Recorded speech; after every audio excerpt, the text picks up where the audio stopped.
But since we're all gonna die, there's one more secret I feel I have to share with you. I did not care for The Godfather. What? Did not care for The Godfather. How can you even say that, Dad? Didn't like it. Peter, it's so good. It's like the perfect movie. This is what everyone always says. Whenever they say, Robert De Niro, Al Pacino. You never see Robert Duvall. No, fine actor. Did not like the movie. Why not? Couldn't get into it. Explain yourself. What didn't you like about it? It insists upon itself, Lois. What? It insists upon itself. What does that even mean? Because it has a valid point to make. It's insistent. It's insistent. It's insistent. That's too damn funny, man.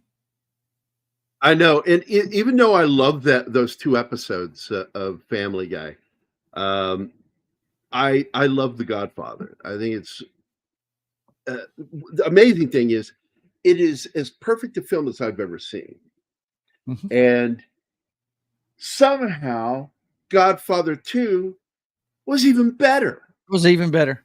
Yeah. It's on. I'm in that camp is that too. small list. Yeah, it's a small list of films that were voted better than the original sequels that were better than the originals. Empire Strikes Back is on that list. Yep. I shared them with Anima yesterday. I said every single film on that list. Yep. It's shocking, but it's true. But The Godfather is such a good freaking movie that I've never found fault with it. No. Anywhere. Oh, Sonny, when he throws a couple of punches, it's clear he didn't hit the guy. Whatever. That's nitpicking. Come on. So who else all here? We got Gambit. Gambit was first in the house.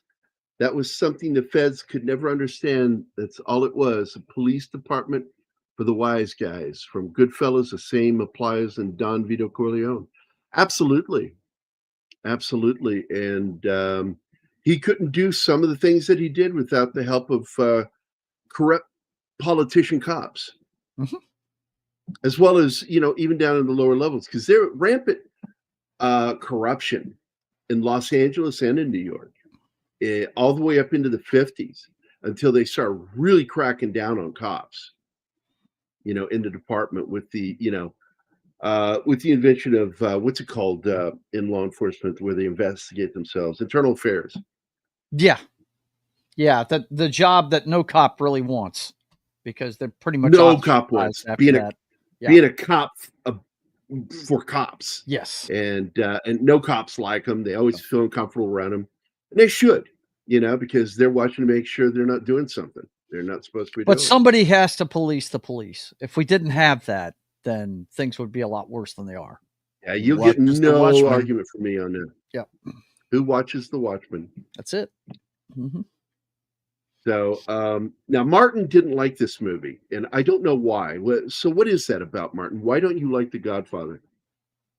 Because you're a pathologic liar. I was fixing to say, I know better. What? I love this movie, man. What the fuck? I love the whole IP. Yes, even the third one. But I love this movie. Yeah, the third one has good stuff there. It does. It's not as good as the other two, no doubt, but it does have good stuff in it.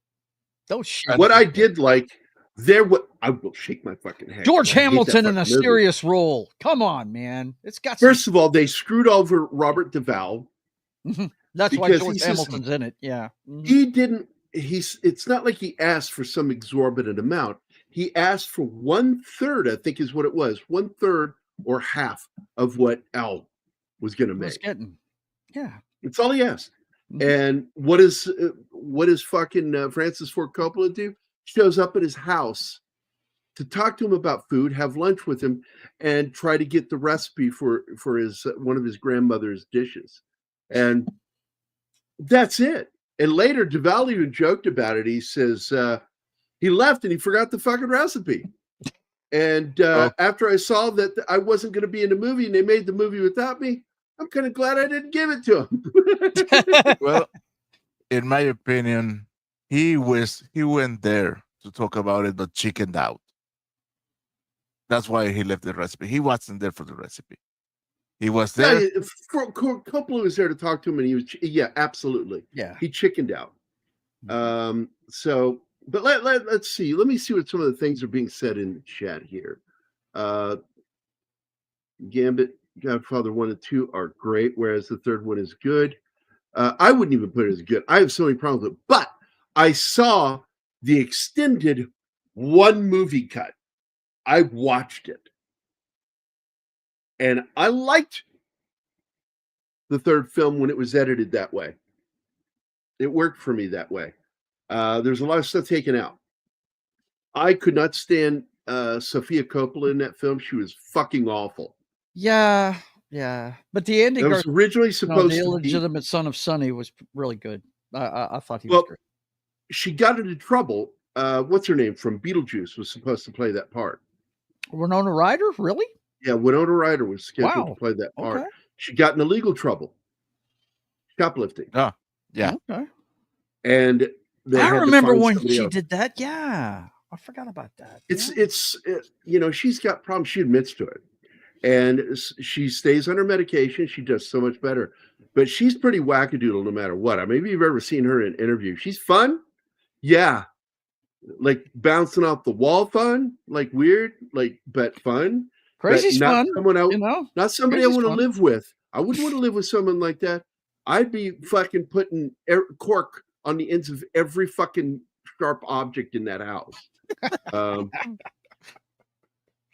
not saying she's a danger to anybody else, but I'm also not saying she's not a danger to anybody else because she's fucking wackadoodle. But she's a good actor. I've always liked her. I love her in Stranger Things. And I don't know if I was ever one of those guys that had a crush on her because I never did. Oh, I know who I. Oh, I did. I know Yeah.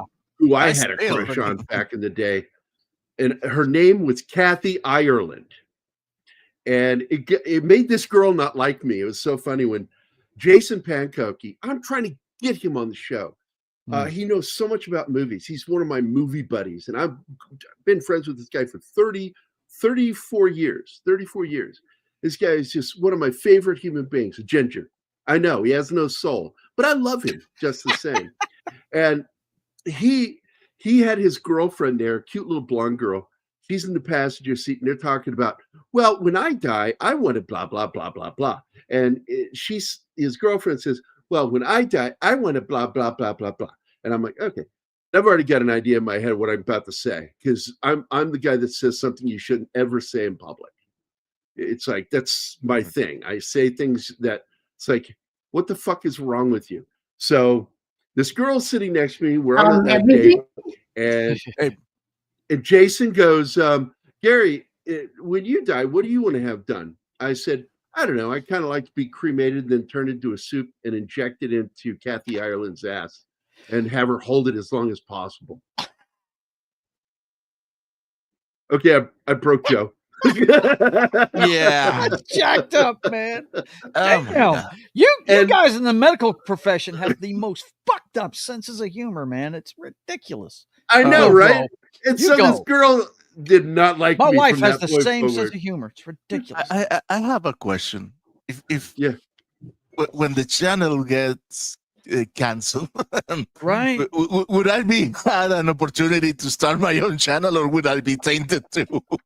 Well, what you need to do we is, would all be fucked. Right? you need to clip that and report me for saying it.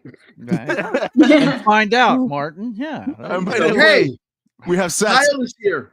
Yeah, Wait. Kyle Hi, is Sax. here. I'll do it. I'll do Are it. you I'll gonna do do it. it? Yeah. Wait. Well, fuck you, Kyle. There's more. What the fuck There's was more. There's Oh. more. But wait. Fuck you, Kyle. You're a piece of shit. Oh my! That's great. Excellent. Now made Zach those has just today 5 for Martin to videos. play. Jesus. Does he deserve that? 5 fucking videos for being too cool So- to hang out with us?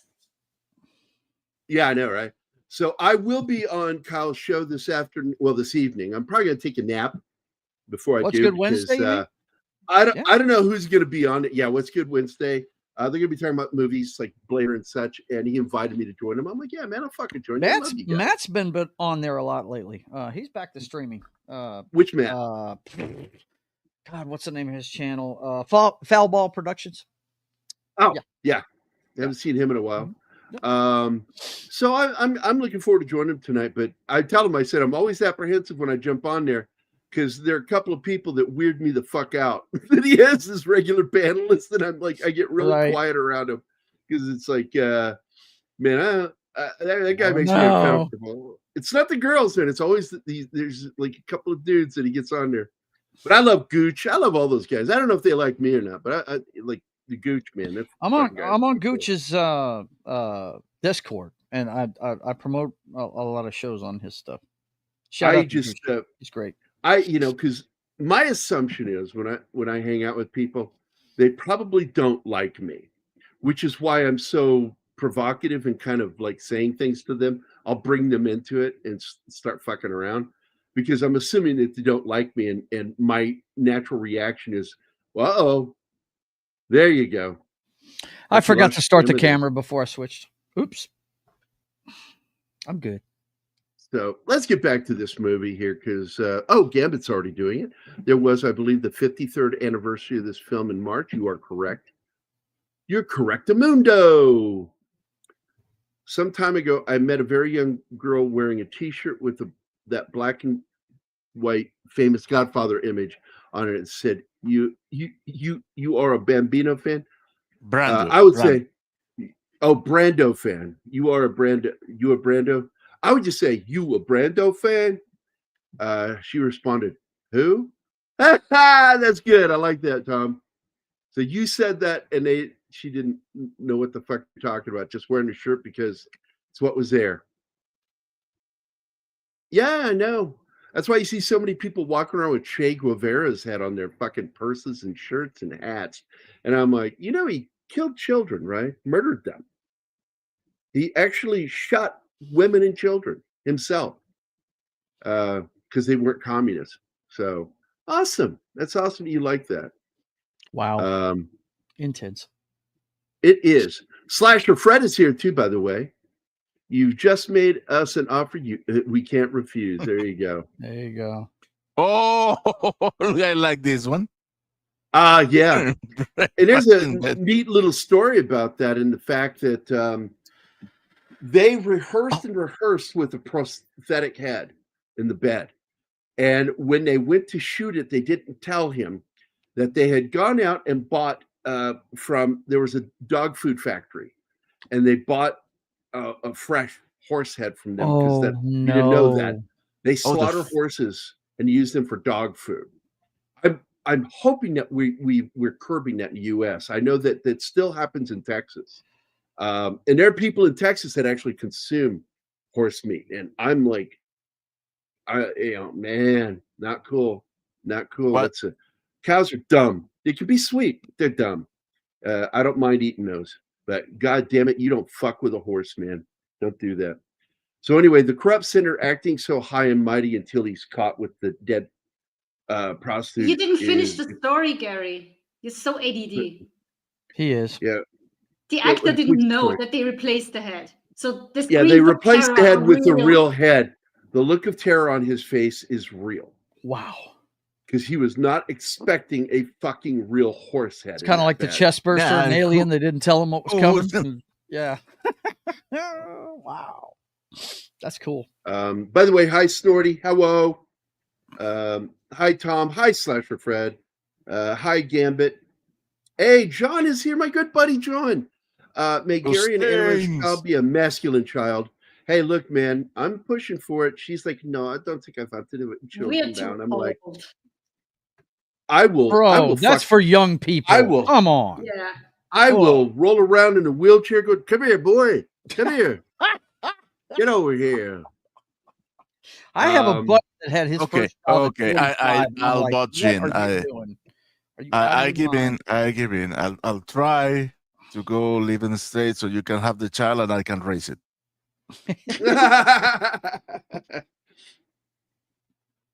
Man, Zoe tried to get me to adopt the child. She's like, I can help you, Dad. I can help you. And I'm like, no, I'm not doing that. No. I want to. Enough. I want to. My wife, she's not into that again. I would like to. I mean, all the girls are adults now. They have I still only have one in the house. The other three are making up their lives, and I'm feeling like, but I'm a dad. I want to continue being a dad. Yeah. By the way, I think what makes The Godfather classic is how it mostly focused on its villains. Well, that's all it does. I mean, it's a story about them, and there are villains to the villains, and so you end up kind of pulling for Michael and his family, and it's like you care about them when they die. It's like it's really wild what they pulled off.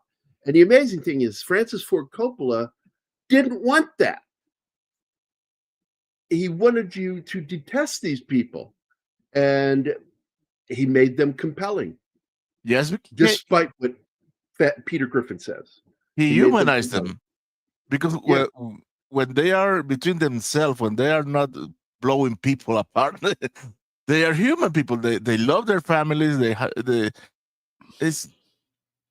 I mean that is so ingrained into our genetic makeup, being sympathetic to people who is sympathetic to their group. That if you show someone being lovely to their family, it's really hard to feel bad, to hate them.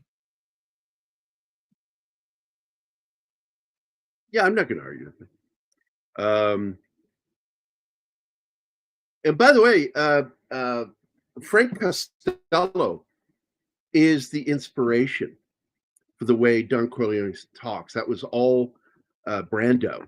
He listened to recordings, watched film and video of Frank Costello, a famous mobster, and he imitated him. And so that is pretty much a spot-on impression of Frank Costello when you hear Don Corleone talk. Wow. That's cool. There we go. We actually, I got us to the end of it. Look at that. Boom. All right. So Tom thinks that, my joking around gets the show to start to fall in. I saw him say something. There is it. I saw something he said. Where did it go?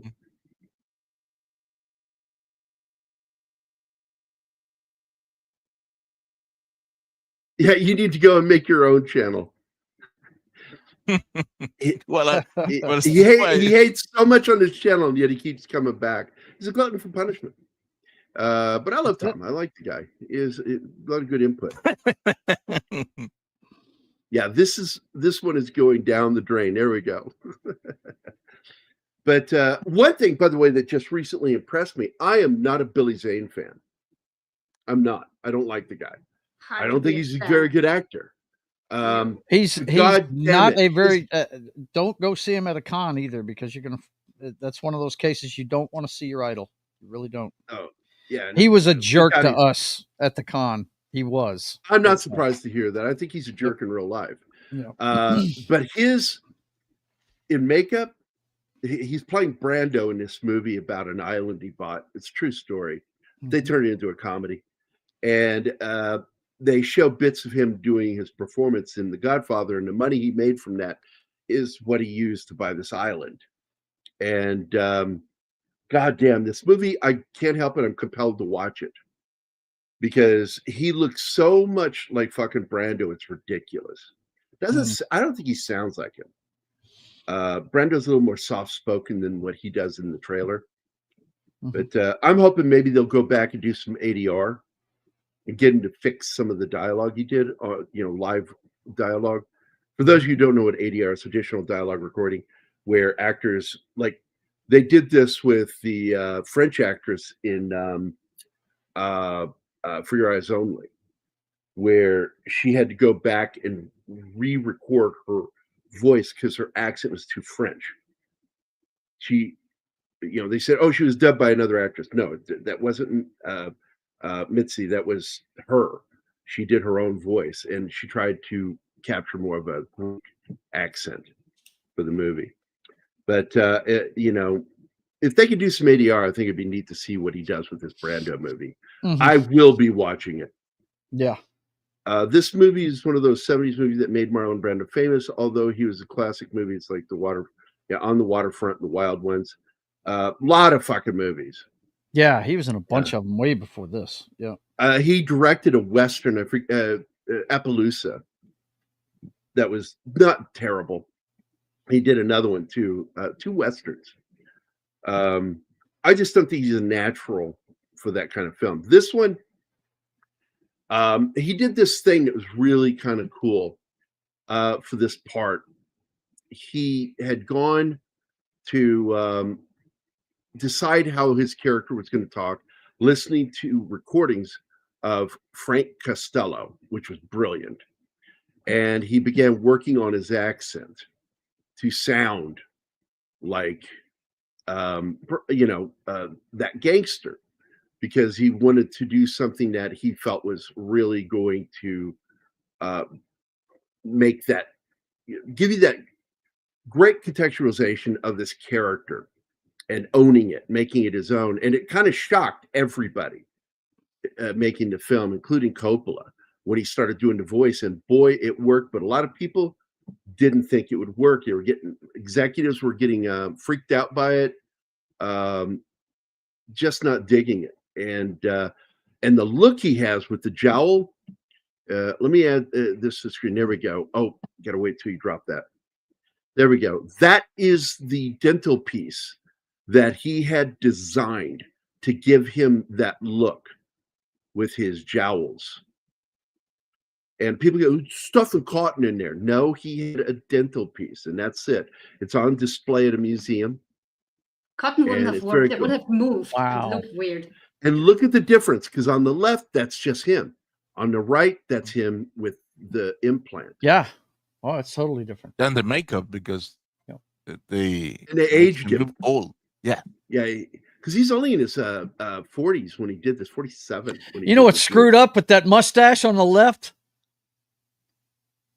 He looks like the guy. No, We're getting too much of him. I'm telling you. I'm telling you. Fuck, now I can't unsee it. Thank you, Joe. He does not look like Pedro.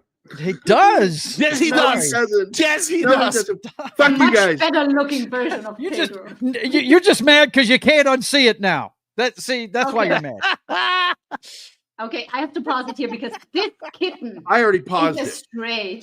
That's a stray that just wandered onto the set and hopped on his lap, and he started loving on it, and you can hear her. Coppola is the one that brought it in. He admitted to being the one that brought the cat in, and he put it on his lap. I was unaware of that until I was reading something last night, that he put that on his lap. And guess Brando they watched from Russia with is an animal lover. He loves animals. So he was an brought activist. pussy to Brando? Yeah, he brought... And I love this, and it once again, Coppola fucked up, humanized the character. Yep. Yeah. But that cat is loving it. It's even meowing when he starts petting it. It's so funny. This goes out to my friend Paul. I'm looking at the time. 23 minutes, 30 seconds. I'm going to tell Paul I said this. I love Paul from Heavy Spoilers, okay? In fact, he did not say his name publicly until he did our show. And he came on here and said his real name. And that's when he started using his real name on Heavy Spoilers, after he just said, I'm going to stop using that nickname that he went by. And I'm like so happy that he did that. But Paul did a video about this, okay? It's about a 55 minute video, and it's so good. But I sat there and Anima watched me getting frustrated with him. I'm like, no, that is wrong. I got frustrated too. And part of it is he says he put cotton in his mouth. I went, no, he didn't. But then he corrects it later and said that he had an implant. And I went, there, was not fucking cotton. And what was the other thing that pissed me off? What was it, Adam? Tell me. A certain singer that, in his opinion, is so not related to this one. He so is. Oh, yeah, he says, in no way that was not Frank Sinatra. And I went, the fuck it wasn't. And he makes a point multiple times throughout that movie. Not only Puzo talked about it, he had an actual confrontation with Frank Sinatra in an LA restaurant. Well, Sinatra confronted him. And he was sat there and he's eating his meal, just listening to him, ranting at him. And he said he raised his voice, but he never cussed at me. And I like this story a lot because in another interview, Mario Puzo said, I'm thinking to myself, like, what's he going to do? He's Northern Italian. I'm Southern Italian. And he's just like, did that gesture. And I'm like, yeah, it says it all. That says it all right there. Like Frank's blonde haired, blue eyed. And, while Mario Puzo is Southern Italian, olive skin, dark eyes, dark hair. Oh, not Paulie, DC. I'm talking about Paul. I love Paulie. I love Paul too. Paul's a good dude from Heavy Spoilers. And Paul is so full of crap on this, and his video is wrong on some of the things he said. That absolutely was partially based on Frank Sinatra. And it was in reference to the movie From Here to Eternity. But the fact is, the incident with the horse head, that's not what happened. People talk to people, and he got the job as Maggio, the trumpet player, bugle player, in From Here to Eternity. It's a good movie.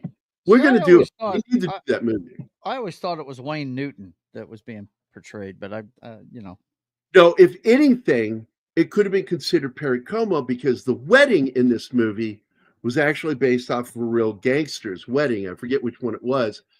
And Perry Como sang at the wedding. So there's a little bit of that. But the fact is, the shit with the movie and all of that, that is absolutely referencing Frank Sinatra and From Here to Eternity.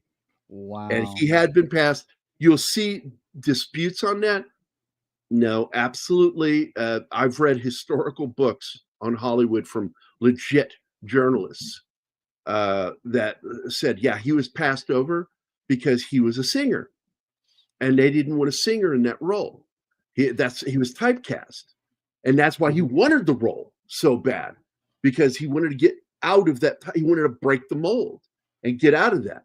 And he did that movie. And then later, like in 55, he did The Man with the Golden Arm. Two powerful fucking movies. This one, From Here to Eternity, not this movie. From Here to Eternity is a great military film by James Jones. And I read the book, great book. And it's the one time where James Jones actually was there when it happened. Like when he wrote The Thin Red Line, I'm like, you're just making up shit. Because it's not like you guys didn't have to deal with some stuff in the Army, but the Marines cleared that fucking area out for you. And what you thought was what was left. And by the way, there's an actual Goomba in this movie. Goomba? An actual mob guy in the movie. He's the dude that you see during the wedding sitting there in a chair reciting, I apologize for intruding on this, the day of your daughter's wedding. In reality, he had no idea they were filming. That was him practicing his lines because he was so fucking nervous. And he was rehearsing his lines and they filmed it and put it in the movie. Wow. And I thought that was wonderful. Coppola was fucking clever with some of the shit he pulled in this movie. Mm-hmm. The cat, which humanizes Vito Corleone. Just some really good shit in this film. That happened. He also gets humanized in the scene where he goes to the guy we just saw, the Undertaker. There he is. And that guy is an actual mobster. Yeah. Okay, whatever. Luca Brasi? No, I had to stop it to explain, honey. That's the mobster. So go ahead. Luca Brasi. Yeah. Luca Brasi is a real mobster that they gave a role in the film because the mob was working with them. Oh. And at first they had their fucking hackles up. And then they said, we want to see the script. So they, took it because they threatened Robert Evans. Robert Evans says, no, I'm not the one producing this film. And they gave him the name of, what's his name? The producer, Ruddy. What is his name? It's escaping me right now. Don't know. Unsure. Looking for his name.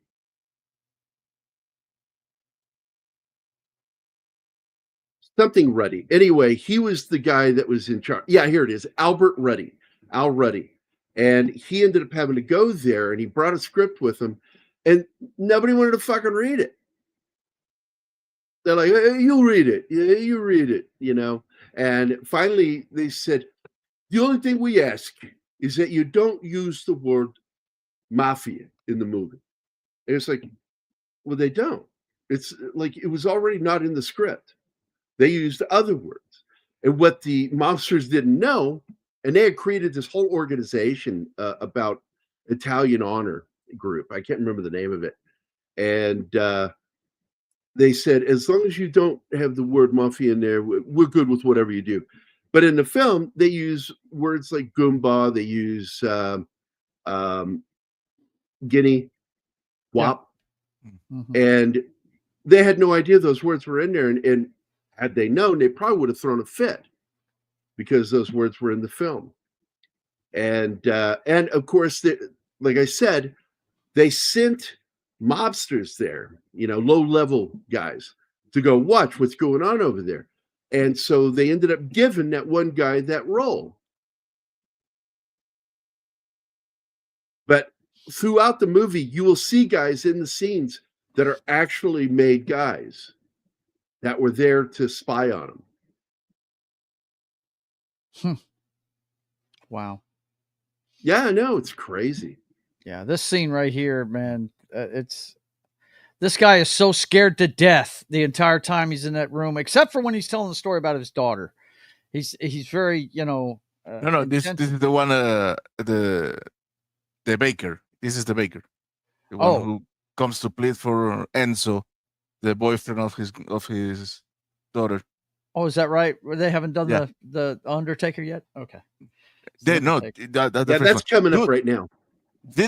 This movie is so long that the slideshow is going 200 miles per hour. I'm sure.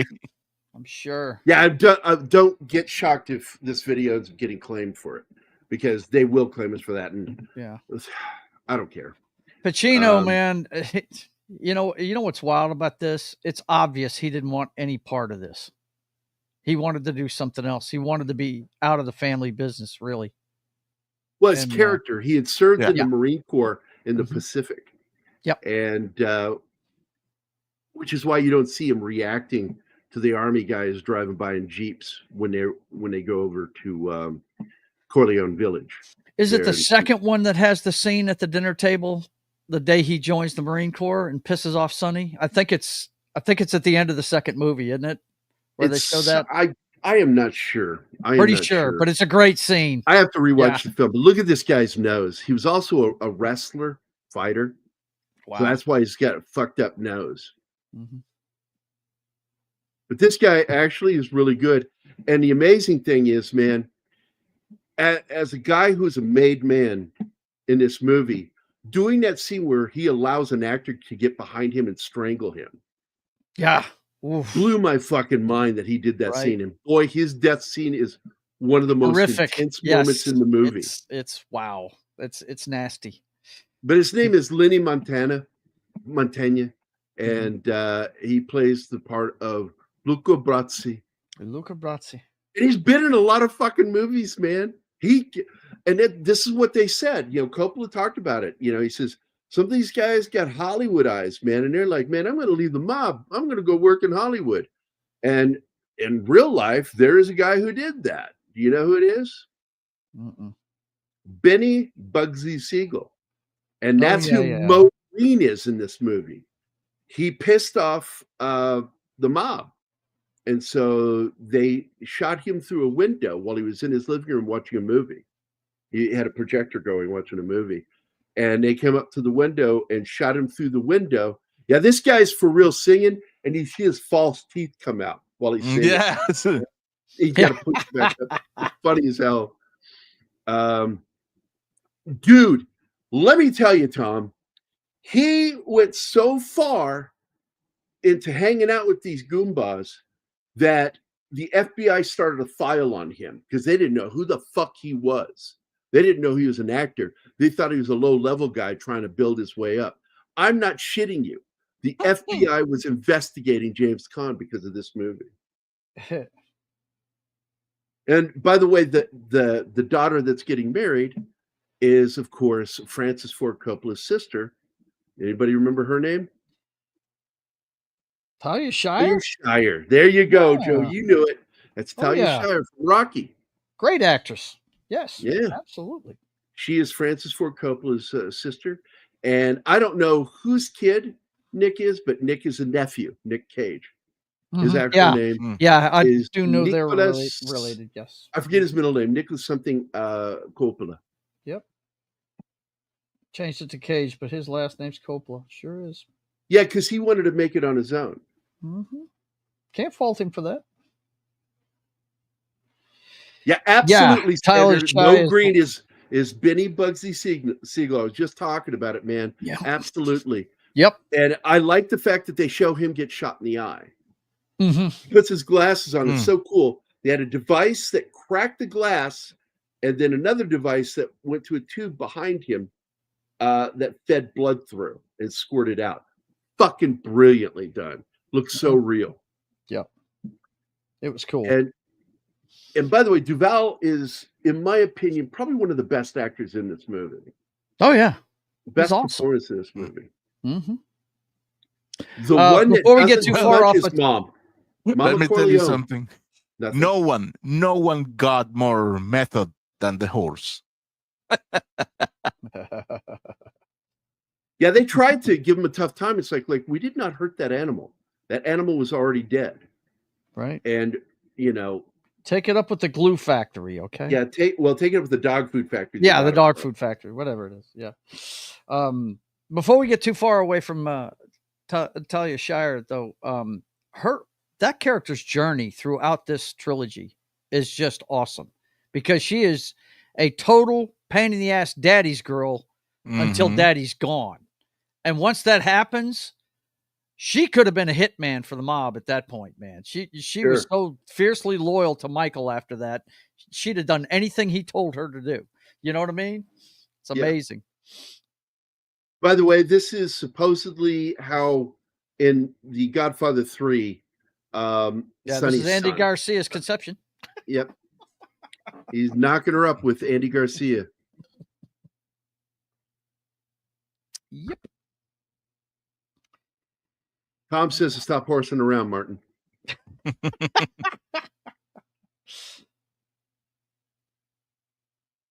He died in 2005, huh? I didn't know that. Who is that? Helen Place was talking about Brando's sister, Jocelyn Brando, died in 2005. Okay. That's sad. Here.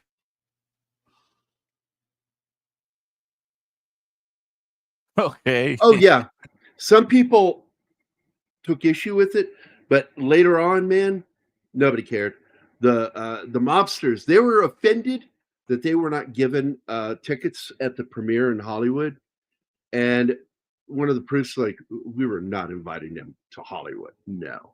But they had their own special showing that they got to go to, and they loved this movie. And in fact, it has been proven that many of the mobster things that are done in this movie, the way they're touchy-feely with each other, like touching their shoulders and stuff, there's a lot of hugging and the kissing of the ring shit, actually got adopted into the real mob from this movie. Wow. Now, it's interesting how the Adobe PDF file ring are contentious with the mafia.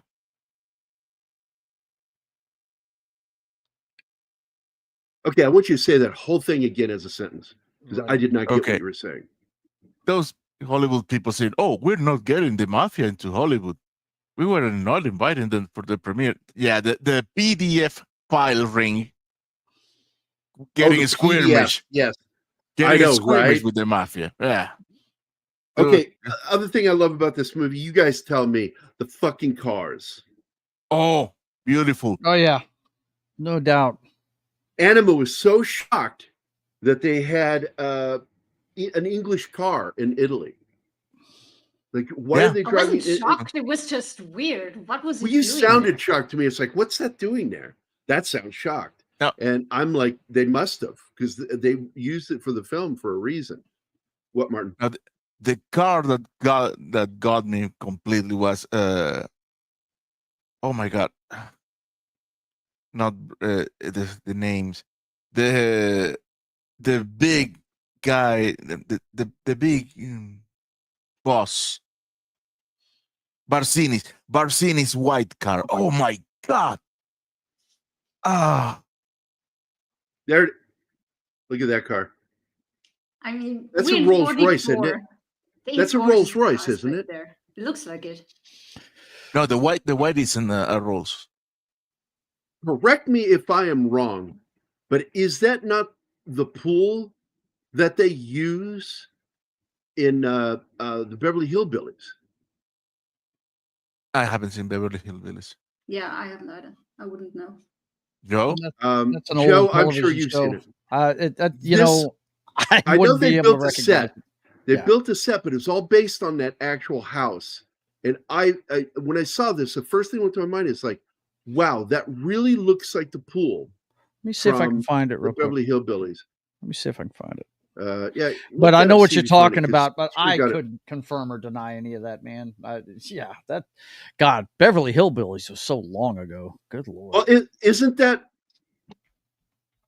house the one in San Simone, Snort, that they used? Oh, in Beverly Sanders Hillbillies? says Spartacus. And in Spartacus. Not surprised. Because at that point, he didn't like traveling. Just to let you know, he's phobic about traveling, Francis Ford Coppola. I mean, not Francis Ford Coppola, Stanley Kubrick. And so he shot all his films in America until he decided to relocate to get away from the PDFs and everything in Hollywood and go to England to break from Hollywood. He was sick of it. And there are those that have said the scene when Humbert wakes up, what's his name? Oh my God.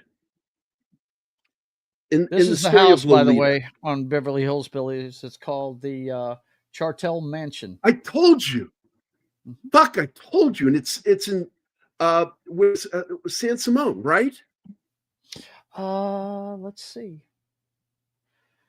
Let me get rid of the picture and go back to all.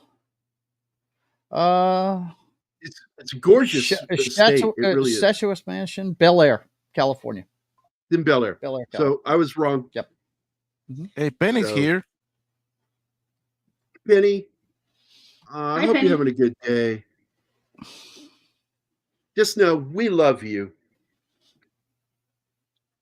Peter Sellers' character. Let me go look it up real quick because he's an important character in the book. Yeah, we need to remember that this is actually the screenwriter is actually the novelist that wrote the book. This is based on his novel, isn't it? Well, Yeah. that's the other thing that Paul got wrong. Paul said that so much of his book was in the film. Coppola gave him credit. It's like, no, that's not true. Coppola worked with Puzo. And it's because of that work he did on The Godfather, he got hired to do Superman. And little did they know, he's insane. Because if you have ever read what he wrote, because he wrote the book for Superman, the movie. Oh, did And the novel is nothing like the movie. It's insane. Einstein's in it. All sorts of shit. This guy's really good, too. You've got some real good actors. Abe Vigoda plays Tessio. Gianni Russo plays Carlo. The late John Cazale. I fucking love that guy. He plays Fredo.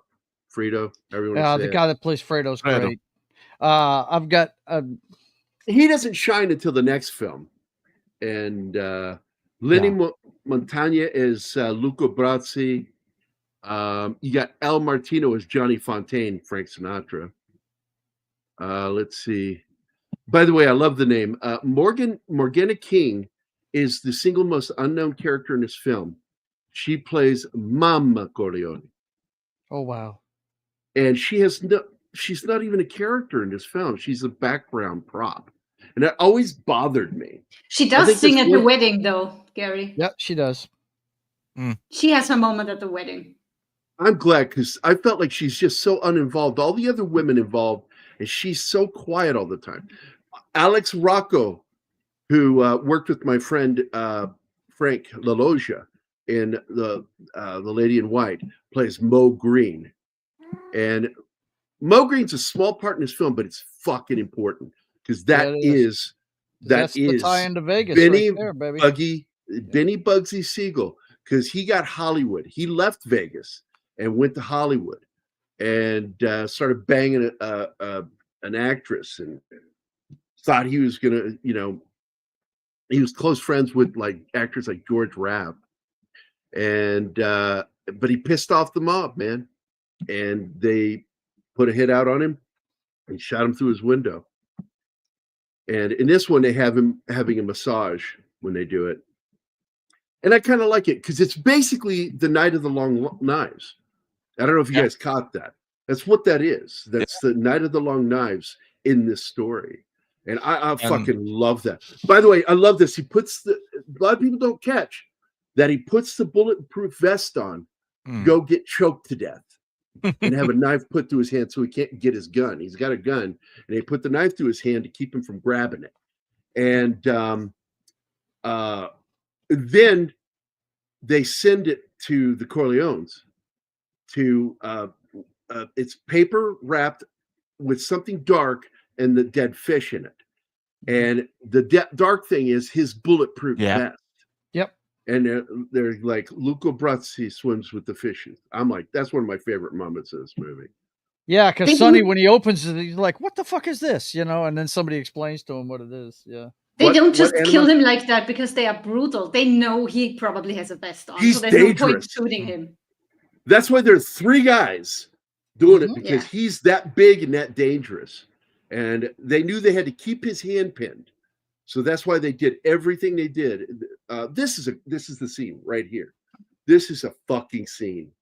The goofy thing, though, is when he slips to the floor, you can see his hand not being pinned, but grabbing to hold onto the table because it was pinned there. But you can clearly see him grabbing for the table. I think this was a silly move or a mistake from Don Vito to give that assignment to Luca Brasi. Everybody knows that Luca Brasi is never turning on Don Vito. Yep. There's no way he could sell that. He should have gone for Costanza. Yeah, maybe. The actor who played him was so nervous because Marlon Brando, hello. So they filmed him rehearsing his lines and then ended up using it in the movie. And if did you guys notice how little Brando is actually in this movie? Yeah, he's not in it very long at all. Yeah, it's like he's in spurts and then he dies at the end, And the death scene is so heart-wrenching when you watch it because he's there with his grandson, just playing with his grandson. That's what I wanted to say earlier. What's that? Because about humanizing him with the cat and that it was a mistake. You get a couple other scenes where he's really a human being, like when he goes to the Undertaker to ask for his favor, and the favor just is to restore his son so his mother could look at him. And he almost cries, saying, look at how they butchered my child. And then, of course, the scene with the grandson where he's playing with him and then ends up having a massive coronary. Absolutely. And, and I said it when we watched that scene. That scene gets me so emotional. Oh, yeah.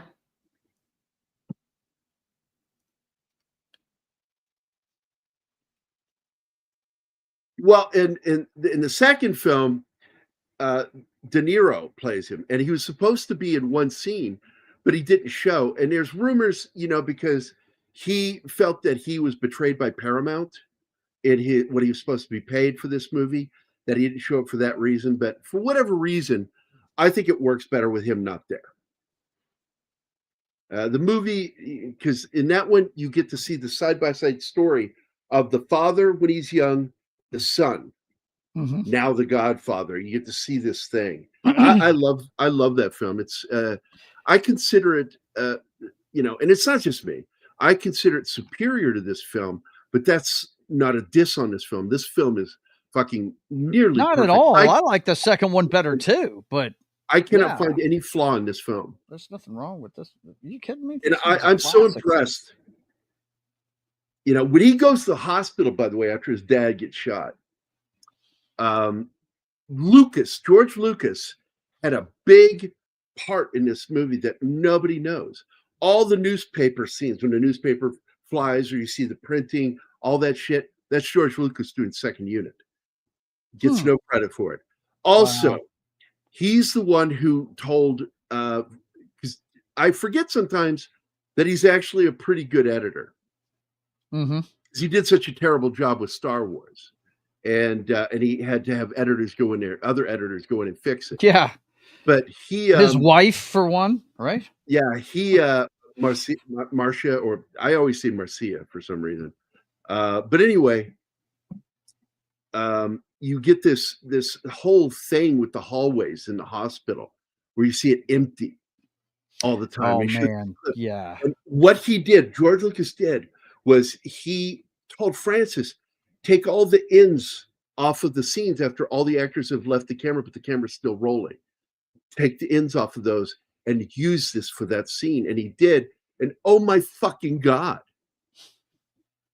It's really George Lucas used to be really fucking brilliant at filmmaking. Really, he was. Well, they all slide when they get older. By the way, Anima, do you remember when they were shooting on the streets of New York in Little Italy? There were real goombas, bobsters there watching, and they got photos of them making fun of the cast for something. You remember what that was? No. It was how they were dressed. Because they basically said, oh, no, that guy, he'd be dressed like a pimp. He'd be all fucking dolled up, silver, like fucking shark, shark skin.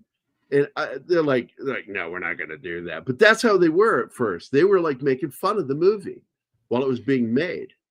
And they went really cool with them filming in Little Italy, but it had to be there. Coppola insisted on doing it there and not building sets. And what they ended up doing was harassing shop owners not to partake in it. And so they wouldn't help. And it was really tough on them to make this film. But then the mob jumped on board going, hey, okay, we'll sign off on this. We'll leave you guys alone. I think they realized that they were not painting the mafia in a bad light because they aren't, I mean, they do questionable things, but it's not like they're monsters. They just have a different way of creating an income, but they do have consciences. It goes to that single line when Michael comes back from Sicily. He comes back and he's lost his wife and he's here for a year. And he runs into Kay. Intentionally runs into Kay, exactly. And played brilliantly by Diane Keaton, by the way. She's really good in this part. She is clearly a character out of her fucking element. And so he sees Kay and he says, I still love you and I want you to be my wife. And she says, but your family, you always said you weren't going to do that because they killed people. And nobody does that. He says, you served your country, and all that stuff. And he goes, you don't think senators and presidents don't have people killed? And I'm like, you're so fucking right. Yeah. It's the same fucking thing. They do the same thing. She's a bit naive, I think. Yes, she is. Yeah, her character is. She's out of, I think, because I think Paul, I believe, misunderstands what happened here because he said something that she's fallen for it. She's so used. There it is. Swims with the fishes, or sleeps with the fishes. Sleeps with the fishes. Yeah, when he is told her, lies to her, and she's so relieved that he had nothing to do with his husband's death. This is another great scene. And by the way, this dude here, improvised after they kill him. Hey, don't get rid of the bread. Keep the bread. That was leave the gun, keep the cannoli. That was ad lib. Yeah. Leave the gun, keep the cannoli. Yeah, leave the gun, keep the cannoli. And some of the shots here, I'm a member of a Facebook group, that goes to locations. They found this location, they filmed it, or took photos of it to compare. It was great. I love it that they found this exact spot where they parked. Wow. Really? Absolutely. I love that movie. Sure, they got some things wrong, but that is a really good show. And we're going to watch it. We're going to talk about it. We will do an entire episode on that. I don't know if we'll do a full slideshow, Martin, because I just don't think you can do that. Oh, but yes, I can do. For the entire series? I don't know, man. Well, I have made it so in the past, even the one from Department Q that is still waiting, and I need to do Department Q. Yeah, because it is such a good fucking series. It's a 10-part movie. It's a movie about the making of this film, and they got so much of it right. They shined down with some other stuff, but it was really funny. No, I'm just going to the hospital. This is so funny when he's getting into it with the recipe for the pasta sauce. This is so Italian to get completely like geeking out about cooking. It's such an Italian thing to do. Facebook has its value. Here's why I use it, Tom. That's how I keep in contact with my loved ones. Me too. That's exactly what I don't post very much there, except in the group. The Facebook group that we have, I do a lot of posting in there.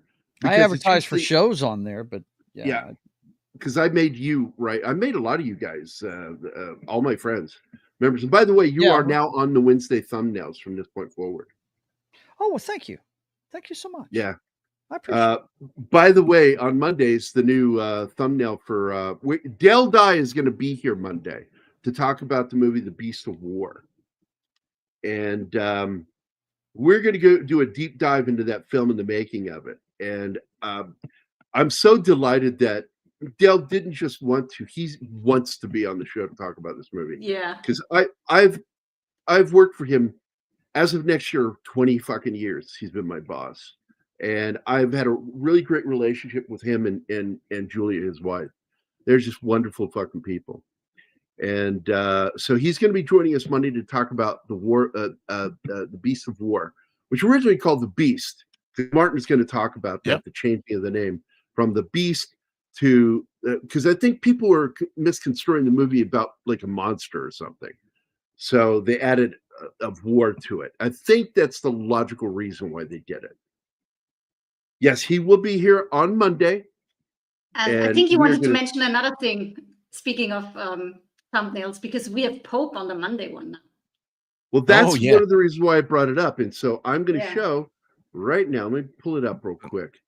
The Military Monday now finally has Pope. And I told Pope, and you guys have to let me know if I did fair on this, to make sure he didn't look too gay. Oh my God. In the meanwhile, look at the slide. It looks like the nurses checking out Michael's butt. Right? Oh yeah. Getting an eyeful. Getting an eyeful. This is a great scene, by the way. It's one of my favorite scenes in this movie. There Gary is told Pope that he tried to not make him look gay, and you know what his answer was? You gotta work with what you have. There it is. So that's the new thumbnail for next week, and we're going to use that the template for this thumbnail from this point forward. Dale loved it. He's super excited about coming on the show, and I like the fact that I'm listing the military guys on the show and our little non-military friends. There you go. That's cool. I like it. But Pope was like, he liked it too. He really liked it. But he says, "Oh, you made me not look too gay." But what happened with that is when he sent me the photo, it cut off right about 5 inches under his chin. I'm like, dude, now wow, you had to create his torso? I had to paint some of his beard in and make the shirt go longer because he's a I fucking do idiot that a and lot doesn't know. on these things too. Yeah, that's cool.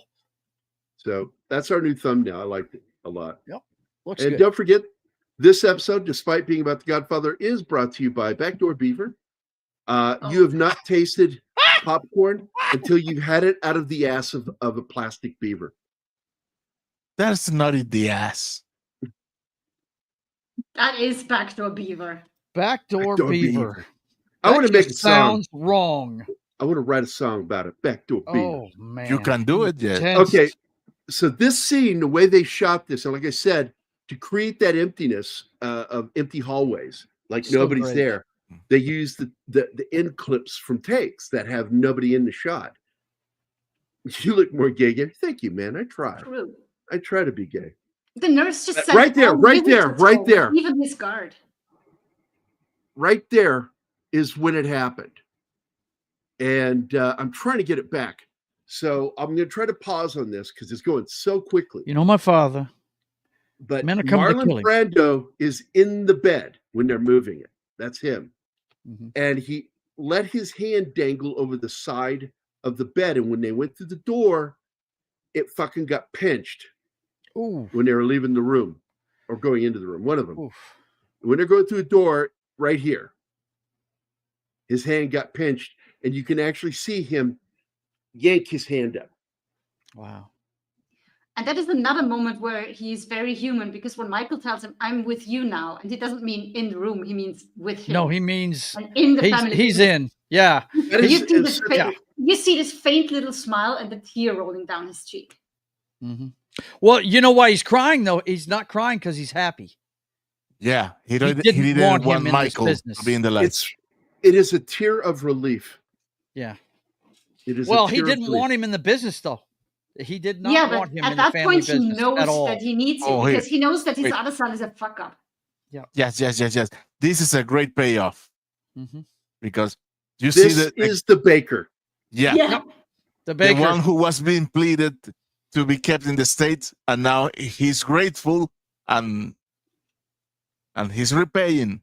And he may be the reason why nothing happens here. I mean, Yeah. it's so awesome, man. It really is. But it He leads. looks like a regular visitor, and he has to make him look Yeah. like a gangster. Yeah, he's got to fixing putting his hat down, and he throws the flowers away. No flowers. Yeah. He says, "Put your hands in your pockets." So he stands there, and he pulls his collar up. Yeah. And pulls Yeah, his he hat fixes down him up. slightly.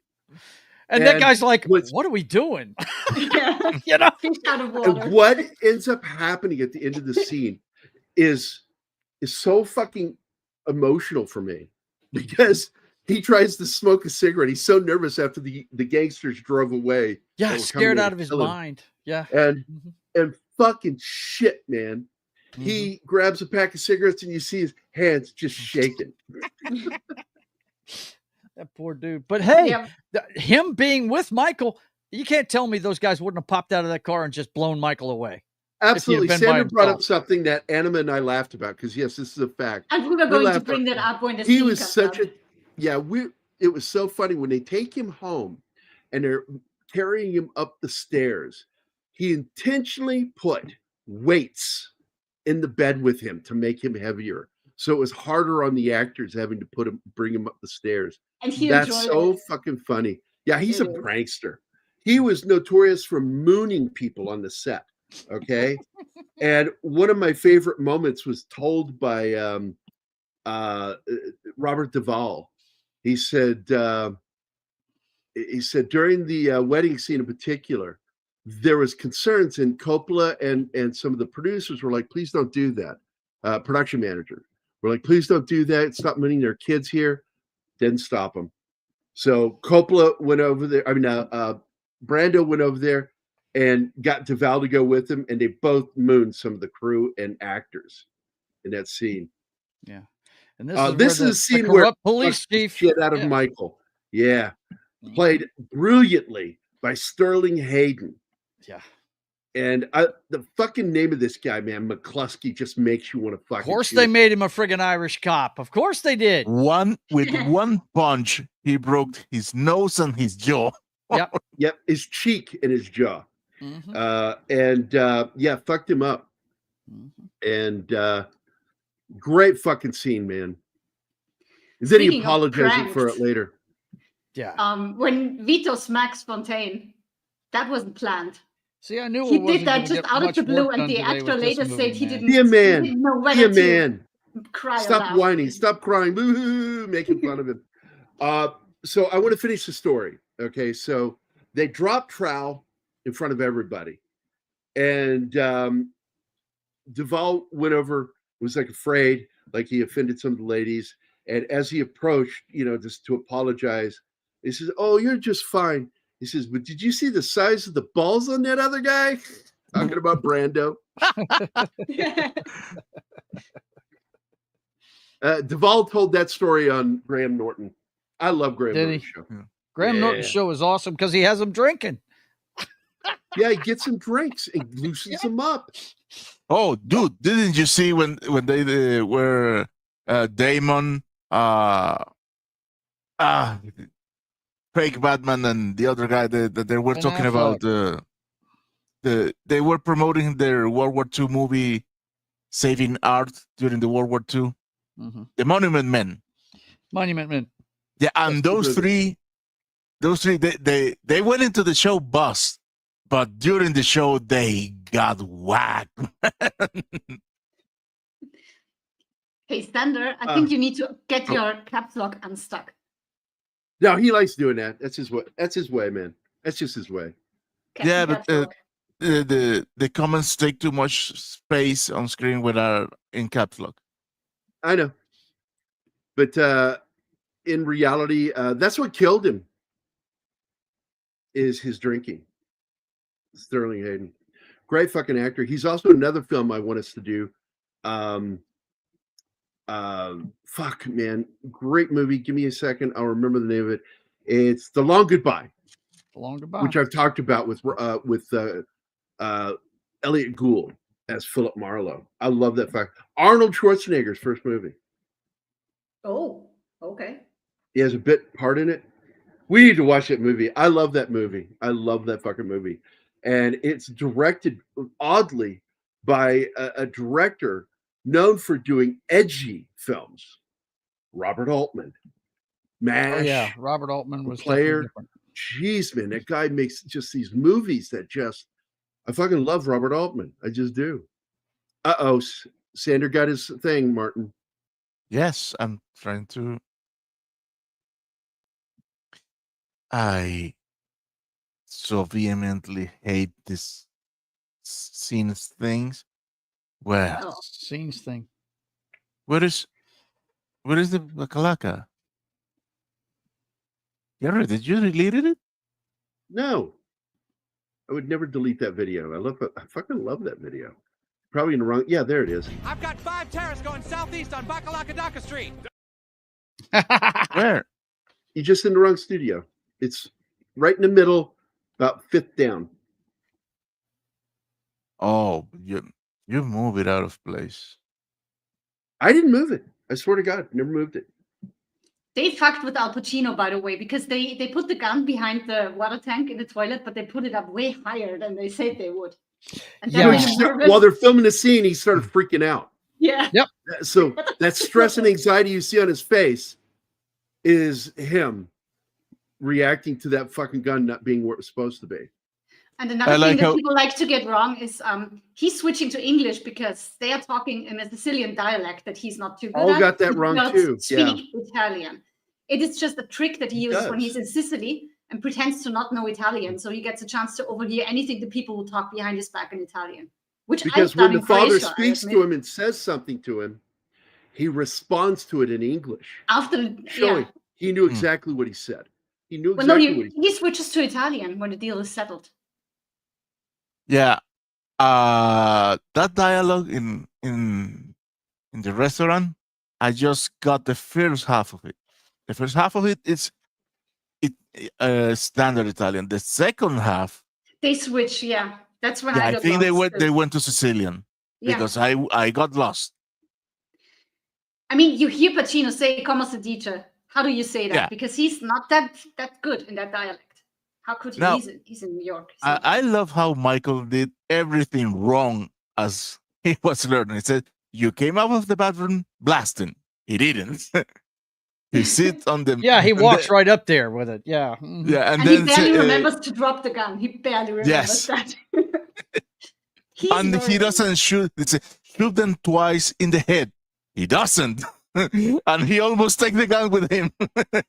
Yeah. Well, he Yeah, shoots he's him so- he sufficiently, I would say.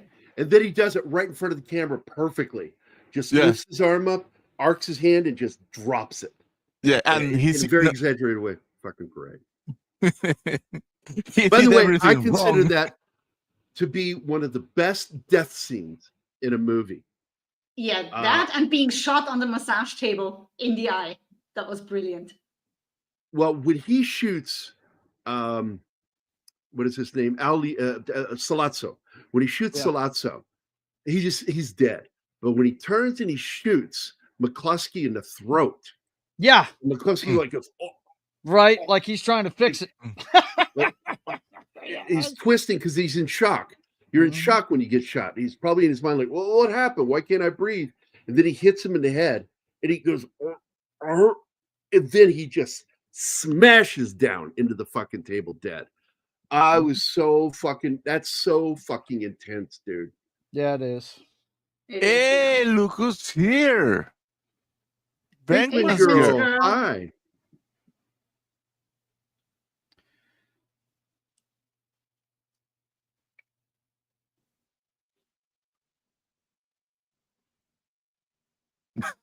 No. Silence. Wow, what happened? I had my head Why down. and wouldn't nobody they was eat talking. Asian takeaway? Come on. Yeah, that. Now there were some titties in this. I'm hoping that you caught those. Oh. Yeah, me too. I'm hoping. I there's- hope to see Monkey Jeebus and not nipples. No. Oh man, I didn't check. I'm sorry. Oh God, I swear to God. Are From you now fucking on, kidding me? No. Oh my god. Martine, Passed really fast. That's all you got. Martine, I swear from now on, if there's titties in a shot, I'll send you a timestamp. Okay? Yeah. What? Help, I didn't. help a brother out. Again? Thanks a lot, Anima. Appreciate it. Again. I didn't understand you. I said from now on, when there's a titty shot in a movie that we're doing for our show, I'll make a timestamp and I'll send it to you so you know what to look for. Oh, thank you. Absolutely. Thank you. And by the way, because our girl Vinkman's girl is here, this is for you. Human sacrifice, dogs and cats living together, mass hysteria. There you go. That's my house on a regular basis. That was my house until my doggy passed away. One of the other things they got right in in the offer, the TV miniseries about the making of this movie, was how that one gangster got killed. That was closely related to the Francis Coppola, Puzo, and the producer Ruddy, and that he was in that restaurant and they walked right up to him at the table and shot him. And they show it in the miniseries. I'm like, good job. They showed it pretty accurate. Hold on. That scene was inspired by another movie. Sander, do you know what movie it was that inspired that scene? I'm going to keep an eye. See what he says. Don't you look it up either, Sander. Yeah. I'll know. Don't cheat. I'm like cheating. Santa. I know when you cheat. I know when you've been good. I know when you've been bad or good. So be good for goodness sake. Right. He says the movie is Bonnie and Clyde. Oh. The way Purvis shoots them at the end of that movie, killing Warren Beatty and what's her name? Mommy Faye Dearest. Dunaway. Faye Dunaway, thank you. Mm-hmm. So this scene is so cool. He was already nervous because he was nervous making this movie. And then shit like this happens where they move the gun on him. He was told it was in this one spot. He'd practiced with it there, and then they moved it up further on him. The fuck with him. Hey, we have Real Wed Nation on Rumble. Hello, Wade. Hi, Wade. Hey, Wade. Speaking of practicing, there's one thing I really want to mention because I think it's brilliant. Coppola did improv rehearsals where he had the actors sit down and just have a meal together in character. They couldn't break character just to get the family dynamic right. And I think that's a brilliant move to do that. It was. Oh, there you go, Tom. Yeah, very cool. Yeah, he was nuts. Tassio knew they had a great veal, an early hint. Yeah. I don't get They got a that. good veal.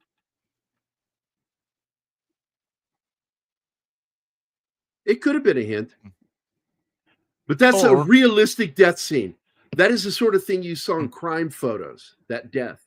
Yeah, no doubt. This We've seen guy's a great bunch in of the those movie. This over the big years. fat dude. I fucking love that dude. By the way, that is Francis Ford Coppola's daddy playing the piano there. What song terrible was piano. he playing? Yeah, I didn't even recognize the song at first. And I went, oh my God, I know that song. Anybody? Don't know. I didn't pay attention to be honest. Stardust. Really? The song Stardust is what he's Nice. playing. He's playing it the way Hoagie Carmichael played it, with a little bit of jazz push to it instead of The the piano slowness. is bad, and it hasn't been Oh, it's tuned in like 150 years. Hey. Here's Rocky's boss. Look at him. What? On the piano. The guy Oh, who's yeah. standing at the piano. Yeah, that's Rocky's boss from Rocky. Huh. And by the way, I thought he was a bad guy at first. Oh, there's an actual crime photo right there. Look at that. They captured those fucking moments. They were realistic. All the newspaper shots were done by George Lucas. They look really great. Oh man. A lot of those people cars. don't know that Lucas worked on this film with him because Francis Ford Coppola is his best friend. Oh yeah, they're best friends. Spielberg and he are BFFs very for close life. too. You know, Spielberg too. By the way, that sign was put up multiple times in the film, including the shooting of Sonny. This is the scene with the weights right here. Yeah. Making these guys walk up those stairs, and he had like a bunch of weight put into bed with him to make it hard on him. That was And it's funny. such a narrow staircase. So it's just such an ordeal to move stuff up or down there. I've been there. I've done it multiple times. It sucks. So make it suck even more. What a prankster. Yeah, I'm not surprised to hear that, Papa Coppola, because he came from a family of artists, which is why the arts are so supported within the family. I don't know what to think about Sofia Coppola. I really don't. I try to like her and her work, but she can be really testing. And I don't know if you guys knew about Coppola's son that was in this film too. He is a bit part. I think he was one of the kids in Italy. He had a horrible, tragic death. And he was out joy boating with Ryan O'Neill's kid, Griffin O'Neill. And they drove between, and he was drunk driving, Griffin was. And he went between two boats, and there was a line there, and it decapitated. Oh, Damn. God. That is terrible. And then, it got worse. Then he tried to switch seats with him to make it look like Coppola was driving. And we went to prison. He got out. His career in acting was over.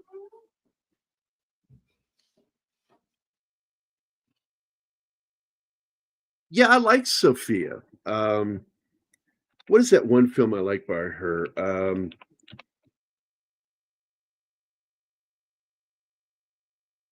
There is one of these family dinners.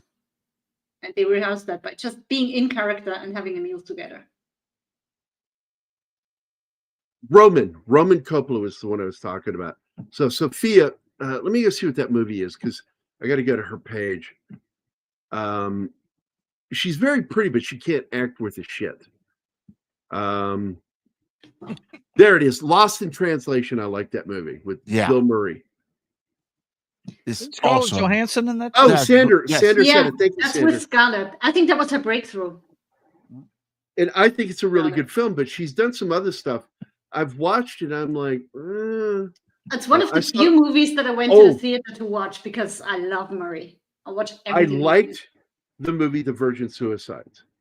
Very good. I did not like her version of The Beguiled.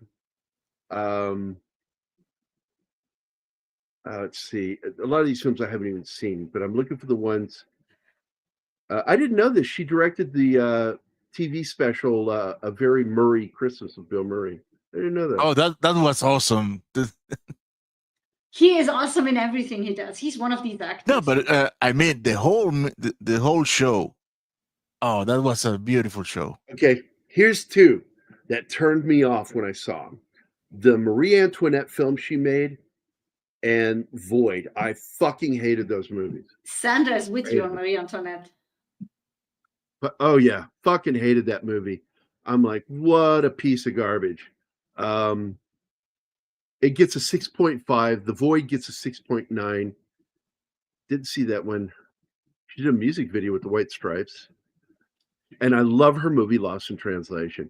And I also really loved The Virgin Suicides. I was shocked at how good that was. Because when I heard what the premise was, I'm like, I'm probably not going to like that. And then I watched it and I'm like, God damn it, that was good. Compelling. So up to this point, he was talking Italian with these guys. And now they just tell how he met that girl and fell in love and she was wearing this and that. The guy just stands up and says, translate. He says, translate everything I say.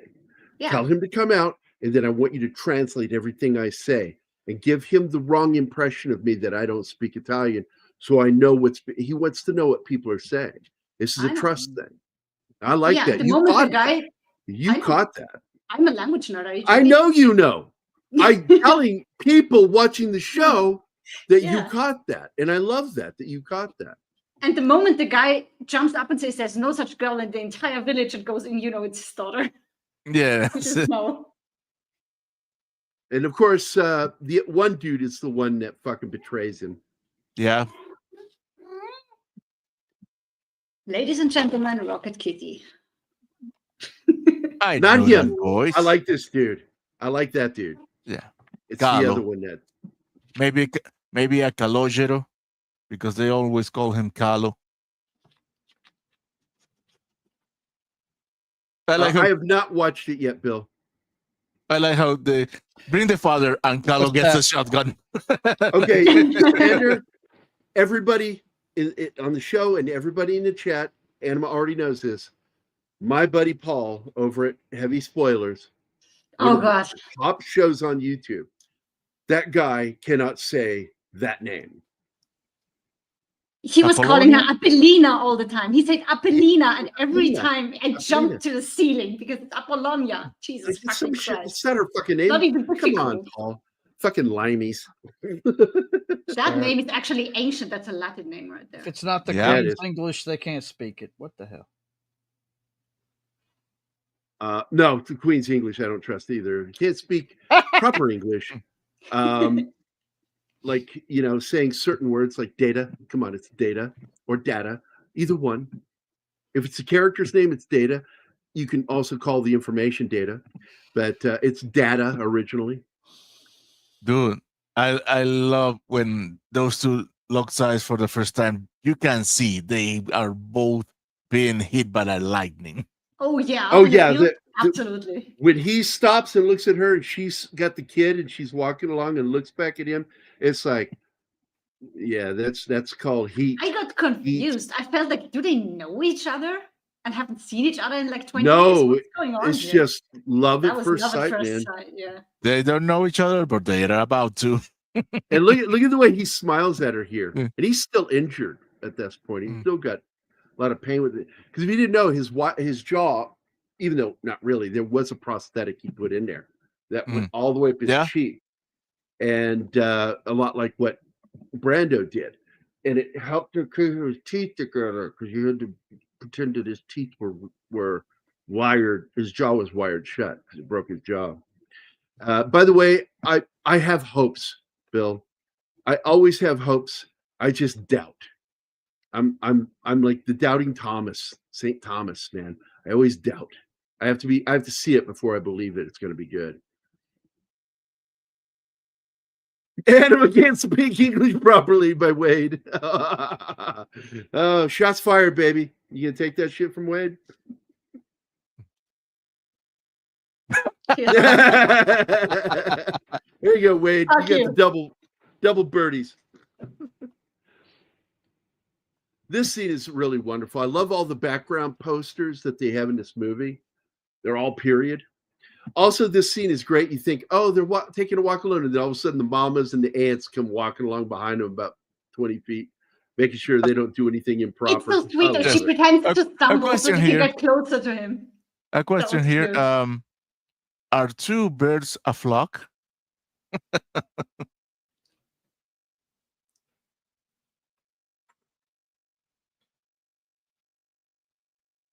Is it Austrian that anime is?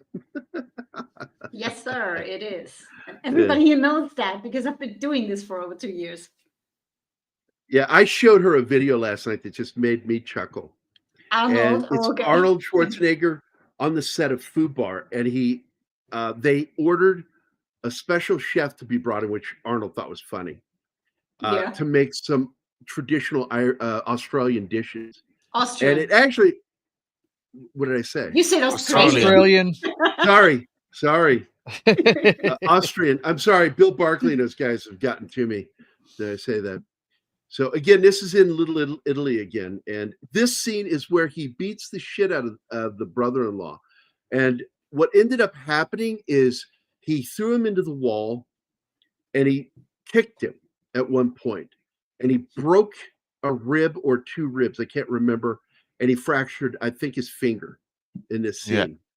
Well, he fractured Because the finger. he's doing Hollywood punches because he's not hitting him. No. But I think it was the throw and the kick that hurt him. No, You bug me, he Gary, with he starting the improvised a story move. and not finishing it. Well, he improvised the thing with the trash can lid. Trash can? Yeah, the trash can was not That part was of it. improv, yeah.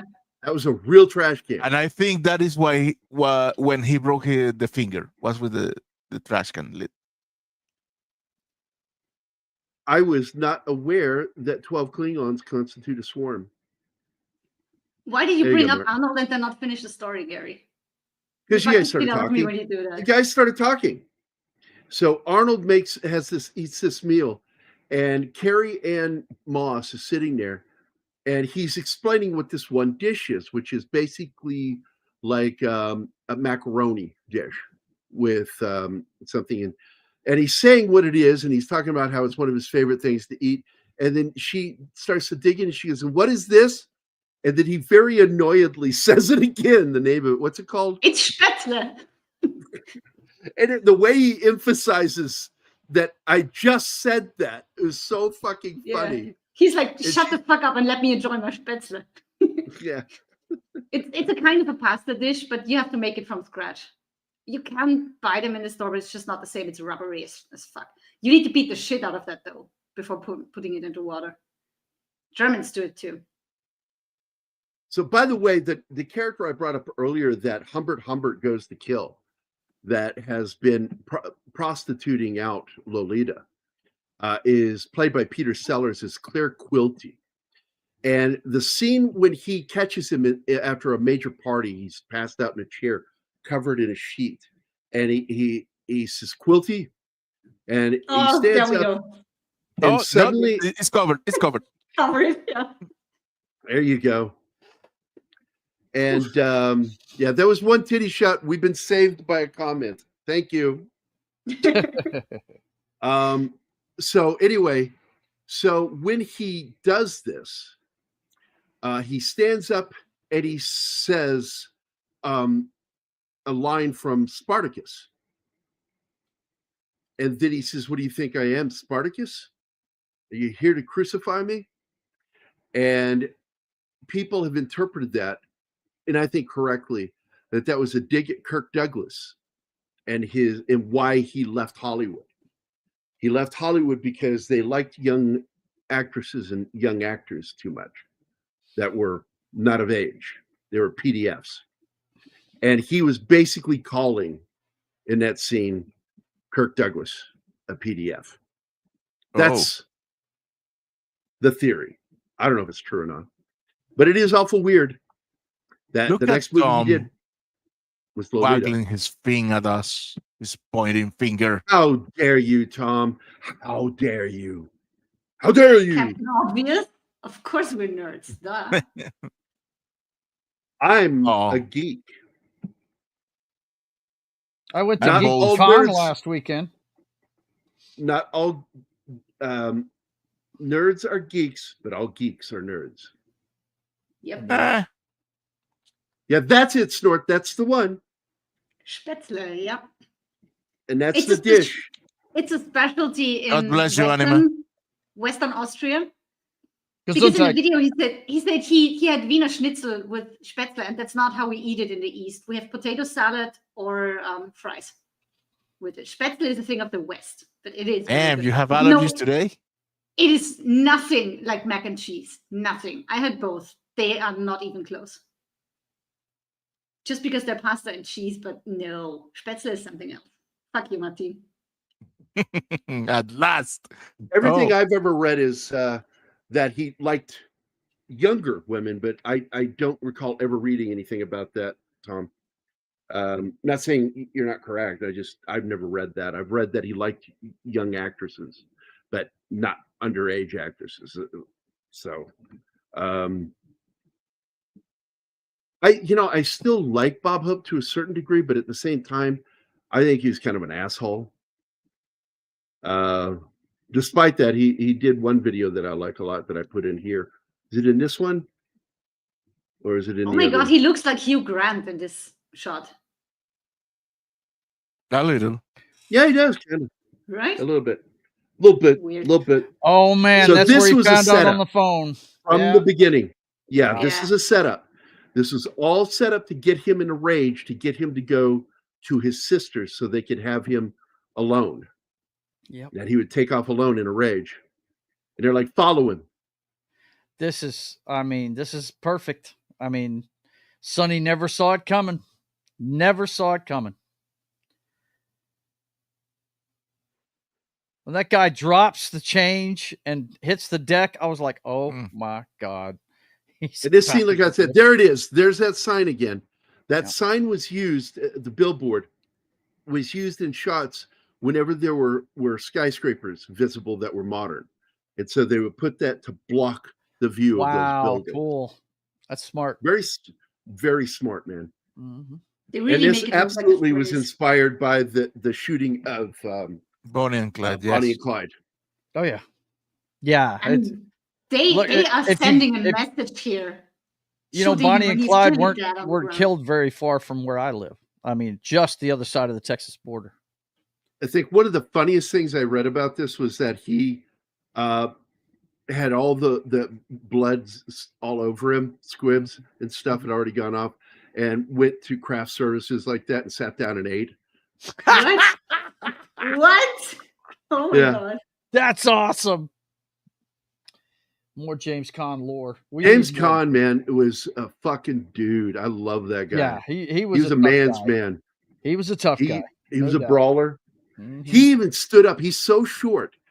He stood up to John Wayne when he felt John Wayne cheated while they were playing chess, and stood up and confronted him about it. And John was like, "Yeah, take it easy, you know, because I'm telling you, man, he was a little fucking pistol, James Caan." Yep. And I'm so sad to see that his son, who I think is a chip off the old block, getting misused in shows and film, because he's a good actor. I like Scott Caan. I don't know that I've seen anything with him in it, Gear. I really don't know. Hawaii Five-0, the modern version. Oh, is he the short blonde guy? Okay, Yeah, got it. Danny. Yeah, now I can't see it.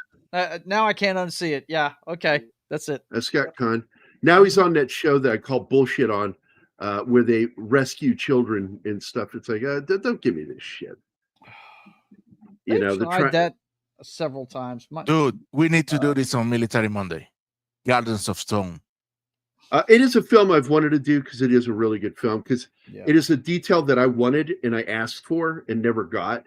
And my ex got it and didn't care to do it. And it really upset me, because I'm like, I want to do that. That is a detail a lot of soldiers want. It's so fucking hard. And if you don't pass, man, they'll kick you. You have to, because they have tests that you have to do when you're doing it. And if you don't get those moves just right, you get booted and you don't get the little badge. And that badge is highly sought in the military. So yeah, let's do that one. Put that on the list. Gardens of Stone. It's a very emotional film. Yes, I like that movie. This is the one really. I cry in this scene. I always get so emotional watching this scene. When he finally goes to this undertaker who asked so much of him in the film, he says, "You've never come Yeah. to me as a friend." And he says, "Are we friends?" And he puts his hand over to let him know we're friends. And then he asks him. Yep. And then he says, "A time will come where I may ask you to do something, may or may not come, I may ask a service of you. a favor of you." Yep. And that's the only thing I ask, is that you agree to that. And he, of course, says, "Of course." So then you find out what it is to take his son and clean him up and use putty to fill in the bullet holes on his face, so his mama can look at him Yeah. at the funeral. And I'm like, that is fuck, dude. Yeah. Right That's there. gut-wrenching right there. No Right doubt. there. Yeah. You know, he's a flake, but he's just like every great actor. He's a flake, but man, he nails everything he's in. His man. performances, man. Yep. I've always loved his acting. Look You what know, they did to my boy. Yep. there was a word that I used. It's an F word that I would refer to some of his performance being a little bit effified. I won't say what the word is. I don't like the biker movie that he did with Lee Marvin. I'm not a fan of that film. Yeah. I also despise him for what he did in the movie The Last Tango in Paris. Oh shit. Yeah. Oh. You know what he did? Yeah. Oh yeah. Oh yeah. And the director was in on it. And that's a crime. That's why he had to. He told them, for that one film that he could not shoot in France. I can't remember what movie it was. And he said he can't do the movie because he's not allowed to go to France because there's a warrant for his arrest for what he did to that girl. And he sodomized her with butter. And it was real. It's on camera. And I won't watch that film anymore. Once I found that out, I won't watch that film. Yeah, it's I've never seen it. Don't want to. Last Tango in Paris should be a banned film because of what was done. That or that scene completely taken out. There's always something, man. Yes, Tom. For real. Yeah. For real. Only he and the director are aware of it. And it was forced. And they caught it on camera. Yeah, I heard about that. What a fucked up thing. And that poor girl finally spoke up. And a lot of people were like, oh, that to her, what are you doing? But eventually people started listening to her. And the director got arrested for it. But Brando fled and never went back to France. Now, that actor right there, this scene is so fucking important because he's watching, as he talks and everybody talks, he's looking at specific people's reactions to things, and he puts everything together. Who did what? What? Yep. And in the scene right after it, man, when he's talking to Tom Hagen, and he explains that Barzini was the one that behind it. Richard Conti, great Italian actor, is the one behind it. He orchestrated everything because he pointed out nobody that talked at that table was smart enough to do what was done. And he saw how Barzini was behaving in this meeting. And he's like, he orchestrated everything. And that is what leads to their version of the Night of the Long Knives. Yeah.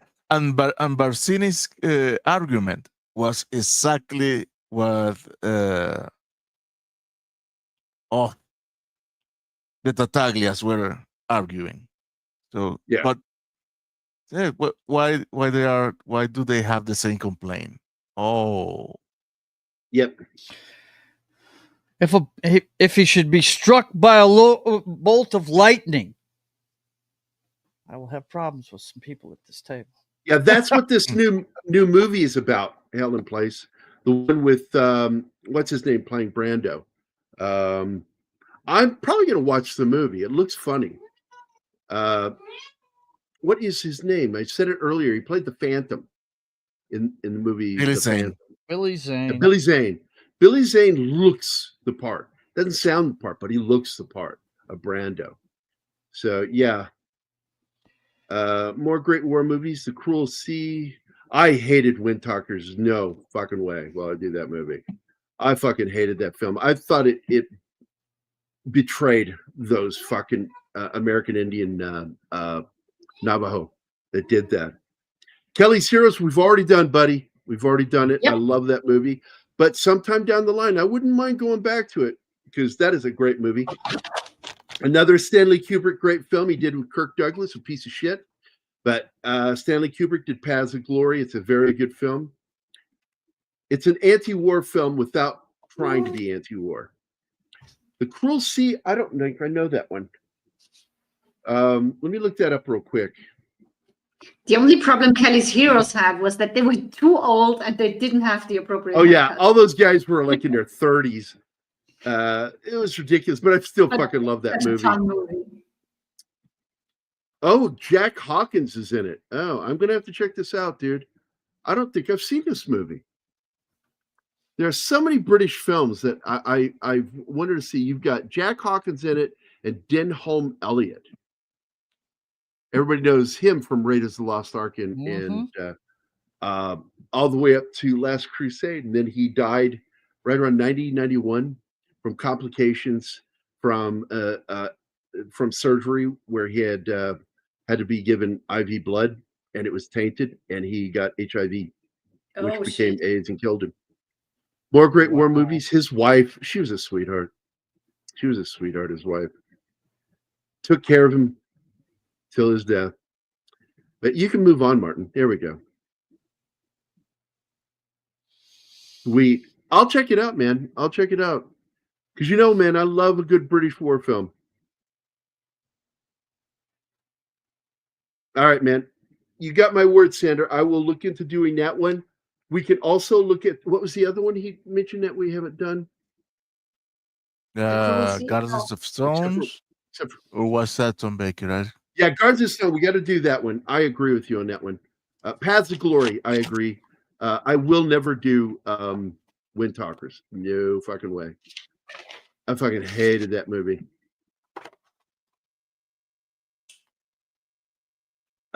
One of my biggest complaints in that film is I couldn't stand the character and the performance by Nick Cage. Dude, I'm gonna need the year for Path of Glory because there are like 1957, I think. Okay, yes, because there are movies with that name even from 1934. So 1957. God damn it, I pulled that out of my fucking ass. 1957, yes. Absolutely. How about this one? Sing the best part. Absolutely. And the other film I want to do is not the new version, but the original one about dumping that hobo's body into the water dressed as an officer with information to confuse the Germans about D-Day. I fucking loved that movie. Did they a movie about that? 2 movies. I didn't like the new one. The original film is much better. It's kind of a comedy, but there's Johnny Fontaine, Frank Sinatra. Now this is where we get to see Frida for the first time, and he's letting Mo Green kind of bully him around. Michael doesn't like that. No, he does not. Which is why he ends up getting included in The Night of the Long Knives, their version of it. They don't call it that. Yeah, The Man Who Never Was. Fucking great movie, dude. I want to do that film too sometime. He made a great movie in the 1930s. Adolphe Menchou. Adolphe Menchou. Adolphe Menchou. That's a French name. Yeah. I don't know what that is. Apparently a French person making movies. I have never heard that name before. Another film I'd like to do sometime is the movie El Cid. I see that ice cold, and it looked like Sid, and it made me think of El Cid with Chuck Heston. Love that movie, dude. I like Tobruk too. Yeah, Operation Paperclip. Not Operation Brilliant. Paperclip. Nobody ever expects Operation Paperclip. Nobody ever expects Operation Paperclip. So Michael's pissed here, and he says, "Get the broads out of here." And yeah, he doesn't. get the He's music, there for get the business, band not out of for here. a party and girls. And he's not happy. Fredo is acting. He's really unhappy with his brother. And then Mo Green comes in. And he pulls the chair out for Mo Green to sit down, and that absolutely gets under his skin. Gets his hackles up. His brother's too impressionable, and he's been pretty much. Well, he's not smart. Yeah, he's not smart, and you kind of get more of that. Like when Daddy gets shot, he took forever to get out of the car, and he fumbles the fucking gun to shoot back. You know, he's just not there. You know, and kind of the idiot brother.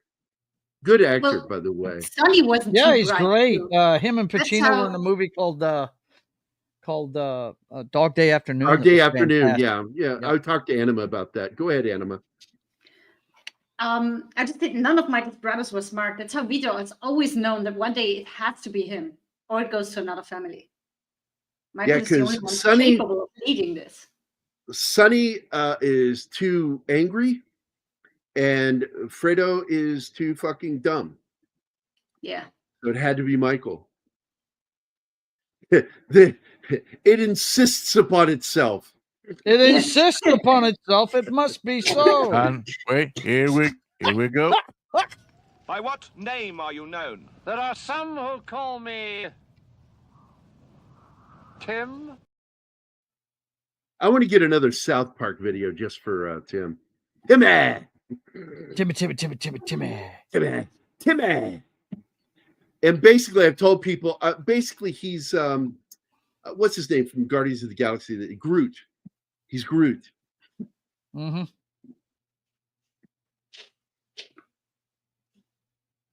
So this is, by the way, we completely glossed over. We were talking about other stuff when his bride gets killed because there was a bomb in the car left for him by one of his guards.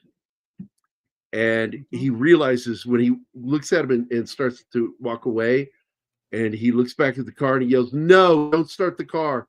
She does. She dies. And she's so eager to drive all the time. Yeah, she wanted to drive. Yeah. And they did the exact same thing in Mobland, that new series. They had a wife die with a car bomb that was intended for her husband. Because he's with the mob, she's just the wife. But she ends up going for shopping or something.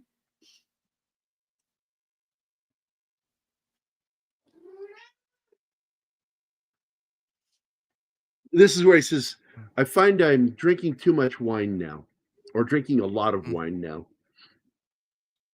He says, "I'm trying to relax a little bit, you know."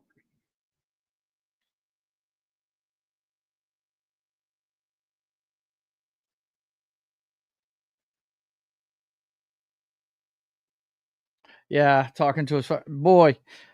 If we could all have a mentor like this, huh? Yeah. Invaluable. The best thing he says, and I live by this too. If I don't trust somebody, I want to know what they're doing all the time, dude. Keep your friends close and your enemies closer. Yep. I absolutely agree with you. Yep. That's a fact. Operation Meow Meow. Yeah, I'm sorry for her, guys. There's nothing I can do. Oh, come on, Tim. Well, I don't know about Tim, but I dig it. You let Rocket Kitty go crazy. No. He's saying no. Oh, man, Tim. Wrong. You are so wrong. Wrong. Bad Tim. What did he say? Bad Tim. He says, "You want some butter with that?" Some butter with that? say Brando. Hey, Brando. No. This is what I told you about Last Tango in Paris. Yeah. Good God, man. No. I like this one too. Oh my God, this is funny. And your false teeth even closer.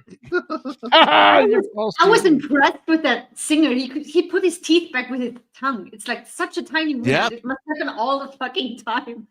Dude, how would you get better dentures, huh? And all that while singing. The guy is a master. Right? It's just something that happens all the time, I guess, for him. So he wants to play a prank on his grandson here. And by the way, this was real. That kid's reaction was real. And he splits a slice of lemon so it looks like teeth. Orange. It's an orange. Oh, they're orange. That's right. He has orange growth. And fuck, man, the kid reacts to it so perfectly. And he never takes him out, and he's chasing him around, and they're laughing and giggling. He's got the spray gun, probably full of water, not pesticide. And spraying Grandpa with it, and Grandpa goes, and collapses and fucking dies. And he doesn't know anything's wrong. And then he just like drops the sprayer and runs into the house. Once he realizes that shit is wrong, yeah. Because Coppola's probably in the background saying, "Okay, now drop it, drop the spray gun, and run into the house. There you go. Cut." But the kid thinks that Granddad is playing at first. It's part of the game. He's laughing and giggling and running up to him, and then he realizes, something is wrong. I have heard that, Barkley. I've not seen it. I have a lot of fan edits, and I should get the fan edit of that film because I was told that it's really good. And if we cover the third film, Martin, that's the one I want to cover, is the fan edit. Just like with Never Say Never Again, we're going to do the fan edit when we do that film. And this look that he gives right there, that look he is giving to him right there, fucking great. And by the way, somebody brought up Jack Waltz's characters in this movie, that he is actually based on Meyer Lansky. And he does make an appearance in this film, but he's more prominent in the second film because he goes to prison. And Mike's got a lot of pent-up aggression. Yeah. It bubbles to the surface whenever his wife comes to him with the news. You know? It's man. I think that's in the second one though. Yeah. It's a second film. You don't see Michael lose his cool in this movie. No, he doesn't lose his cool in once. This one. Boy, once for a second. He does. When he yells no to his wife, not to start the car. That's it. I don't remember a single moment where he loses his cool. No, he doesn't. He hits the table while yelling enough. Oh, he smacks his hand down enough. Yeah. That's really not it. much to me. I did that once. It startled the shit out of some women. And I didn't mean to scare him. Yeah. And I apologize. I'm like, I'm sorry. I didn't mean to startle you. It's hard not to scare people when you're 6'4". I know. I forget. Come on, bro. Yeah, right? I slouch a lot just so I am less imposing with people. But I've had just too many fucking people in my life go, man, you're horrifying in real life. When you start to get angry about something, people just want to move away from you because they just feel like at any second you might crush them. Oh, movie crossing here. I like it. I like that movie. I do like that film. It's one of those films that I'm like, I don't own a copy, but if it's on, I'll fucking watch it. You know that's Which an one? American remake, right? Of an Italian movie. Which one? The American one's better. Sorry, I had my head down. Which one? Son of a Woman. Scent of a Woman. Oh, yeah. Can we please return to this movie because what's happening here is awesome in so many ways. Well, this is the Night of the Long Knives. This is it. Michael has planned this out to the letter. And I wasn't sure about that character you were talking about from Rocky. I forget his name. He's kind of I was told that he was kind of a real goomba at one time.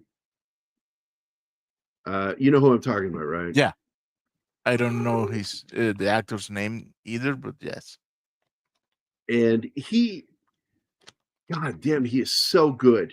He is. Because I thought he was a villain in this movie. I didn't think he was a good guy because I didn't notice him in the piano scene. Okay. Mm. I didn't see him, that he was part of the Corleones. I saw him in this film and I'm like, is he going to try to kill somebody? Is he going to try to kill Michael? And then I'm like, oh no, he's a good guy. Wait, no, they're all bad guys. That's how good this movie is. You are following this story and you are empathizing with what the bad guys are doing because they're just less bad guys than the other bad guys. I like the name Cece. I like that name. See, what? Oh, all right. You have to love this those is the Cadillacs. scene. Is the scene that inspired the courtroom scene, the front of the courthouse scene in Batman 1989. Yeah, because the crowd scatters. Your Uncle Bingo. Guys, I gotta go. I got a show in a half an hour. Take care of yourselves. It was fantastic. Yeah, get the fuck out of here, Joe. I'm tired of you. I know. I know you're tired of my lip and my drawing. I know. All right. You guys be good. I'll see you. All right, buddy. See you later. Yeah. Imagine that. I love that guy. Coming to a stream just to be dawdling all the time.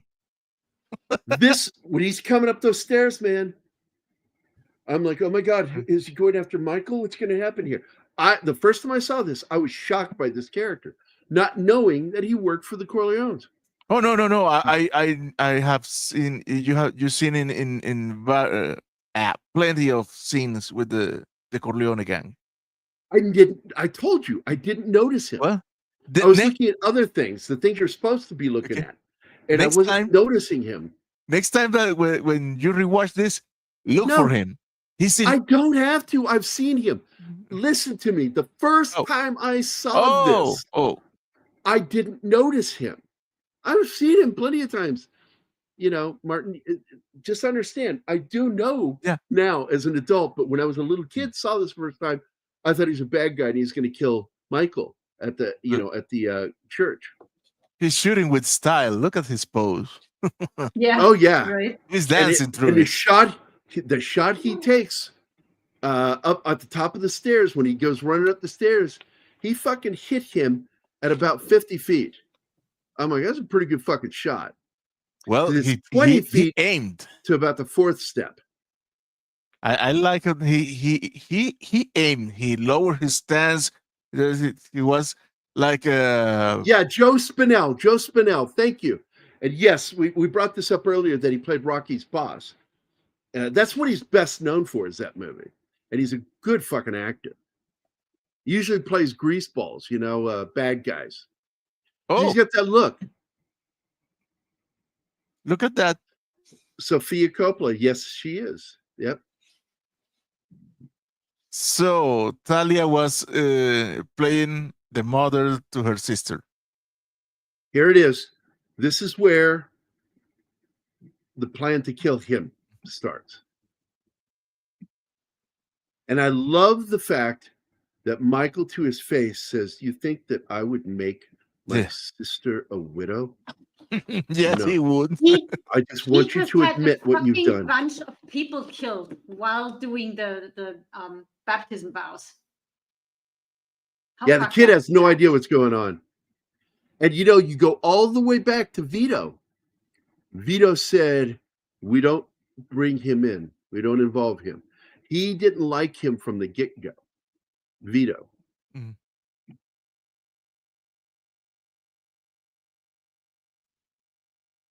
And his character's the tragic one, because you start liking his character, played by Abe Vigoda, best known for playing the character of Fish on Barney Miller. And he looks at him and says, "For old times, can you help me out?" And he goes, "I can't. I don't want to." Is really what he's saying. Yeah. I don't want to. What you did is unforgivable. Sorry. That's his family too. Yep.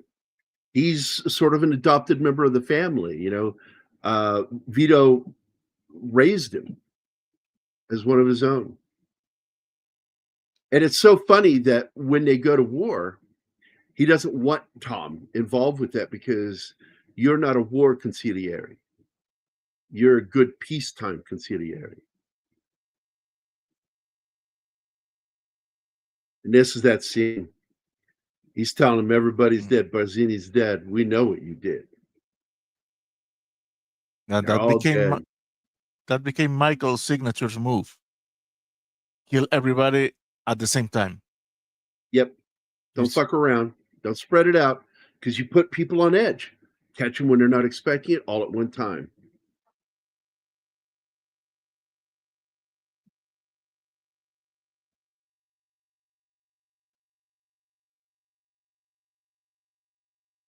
I mean, you're fucked. He killed his beloved brother. He's so fucked. He's doing what he has to do. Feelings have no place in this. No, And there by are the way, feelings involved. He loved Sonny. Yeah. Michael is not gonna forgive that ever. That's my brother, man. We were close. They were close. Yeah. And by the way, who said it? Robert Duvall didn't. He's not Italian. They raised him in the family, but he's not a Corleone, nor is he Italian in the movie. He's Irish German. Yep, Irish German character.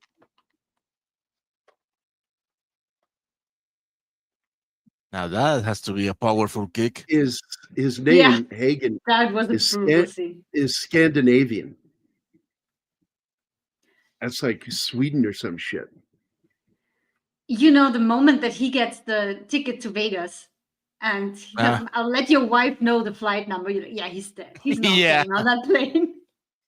Making arrangements without the wife and kid, no. Oh, and this is where she loses it. Mm. And she, he goes and confronts Michael. And Michael, all he does is he hugs her.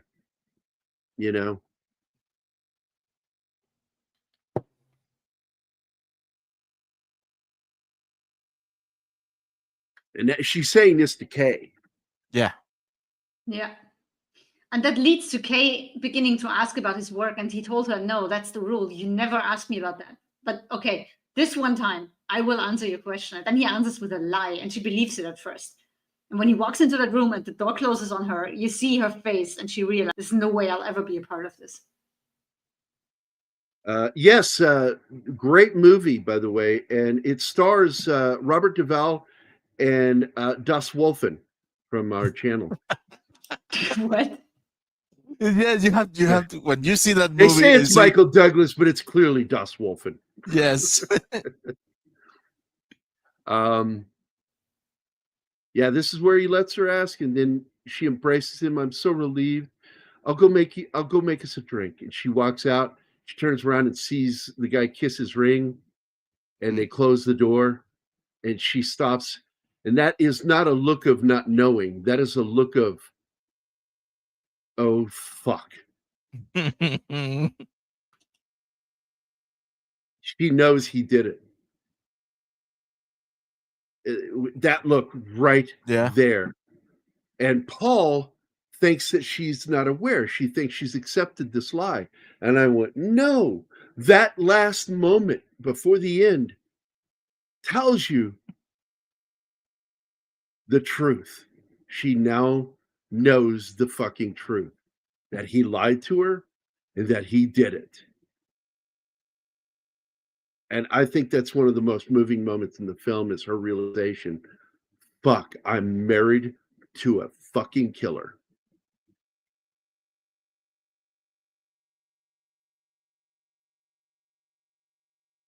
I have trouble with that movie because that's me and my dad. And I've tried watching it and I have trouble, but I should probably watch it now that I'm, 61. I should be able to stomach the film, stop being an injured little boy. The scene that gets to me is the bouncing the ball off his head. It just fucking hit a note with me. So, but anyway. Oh man, this movie. 3 I hours hadn't that seen you it don't. until yesterday, but man, I've been looking forward to watching this. I knew it was a classic, and that's all I knew about it. But Those I are just love 3 it. hours that you don't feel passing. You are glued to No, the screen. You're, oh right? my god, oh my god. This movie is awesome.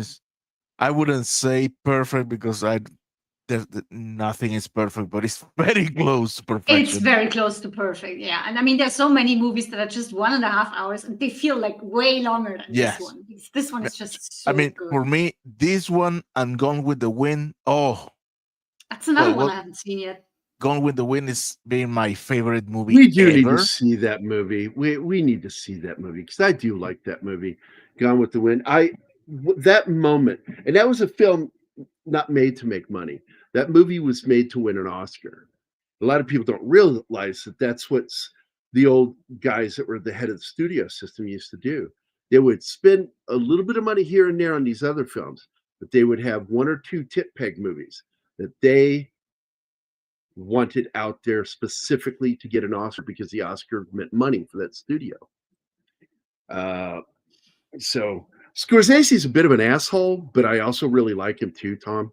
I'm a big fan of his work, but I think in secret, um, I would probably dislike him as a person because I've seen some of the shit he said that just annoyed me, irked the crap out of me.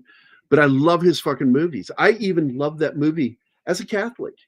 I love the movie The Last Temptation. I thought it was a solid film. And I kept telling fellow Catholics, like, you realize that the entire story that happens in that movie takes It's place in the fake. blink of an eye. It took place in the blink of an eye. It's all false. It's all there Yes. to Be- to give Jesus that one moment where he thinks that God relieved him of doing this. But then at the end, after everything falls apart, he's fuck, man. I'm serious. Harvey Keitel is Judas Iscariot. With a fucking Brooklyn accent as Judas Iscariot. Jesus, what do you think you're doing? What are you doing? You're letting the world fall apart, and I fucking laugh at that, but I think it's a great film. You've got Willem Dafoe playing Jesus, and back before he got too horrifying looking. And great fucking cast, man. Peter Gabriel with the soundtrack. And I love that soundtrack. And then finally, he realizes he's made a mistake and he begs God, put me back on that cross. I'm so sorry. I failed. Please put me back. I beg of you to save mankind. Please put me back. And then he finds out he never left the cross. It all happened in his mind in an instant. And then he dies on the cross. And he delivers a line. It is accomplished, is what he says. And people, and it's what's great about that to me, structurally, story wise, is that what did he mean when he said that? That's part of the record of what he said as he was dying. His last moment was, "It is finished," or "It is." It's like, no, that's not what he said. It is accomplished. What did he mean by that? And in here, he takes a moment to tell how he was tempted to not have to die, that he can marry Mary Magdala and have children, a family, and grow old and all that shit. And it never happened. It was all in the devil doing one more attempt at tempting him away from saving man's souls. And he does. It is accomplished. Aaron De Niro in that. Wait a minute, what? Coppola is good too, but I didn't like Megalopolis. I won't even see the movie. I saw the trailer and went, nah, I'm not going to watch this. It looks like crap. Couldn't be, but I'm proud of him that he took his own money and took that risk because that's the way he always was. I mean, he made that movie with Val Kilmer, that horror film. It's awful, but I still watch it because it's got a great cast. The one, the vampires one, right? Yeah.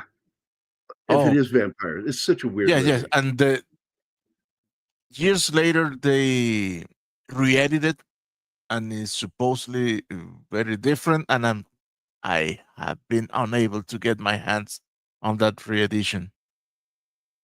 Yeah, it's still out there because it's it's considered a director's cut or something. I don't know. Cape Fear, I love the original film, but I also like the remake. My problem with the remake was one character.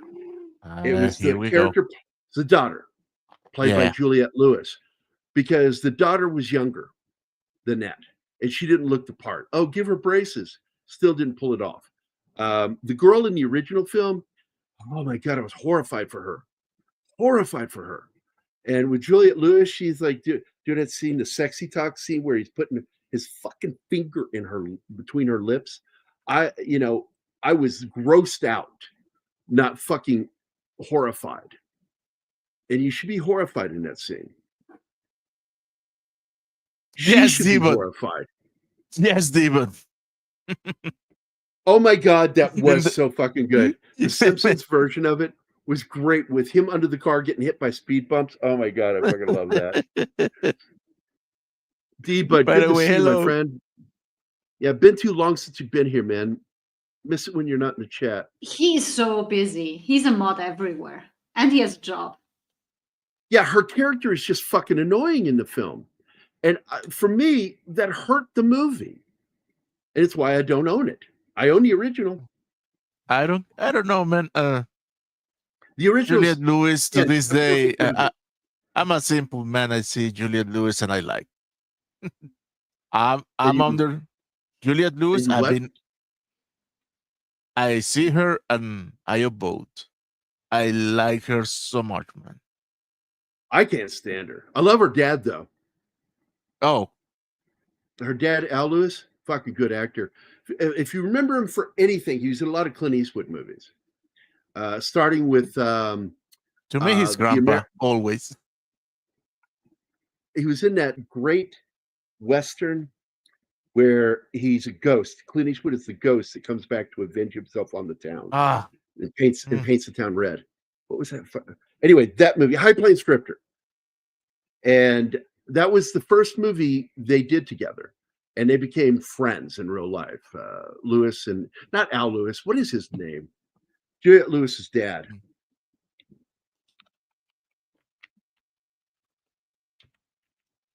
Her dad is a great fucking actor. Both of them are Scientology. Nobody's perfect. Jeffrey Lewis. Jeffrey Lewis. Fuck, I love this guy as an actor.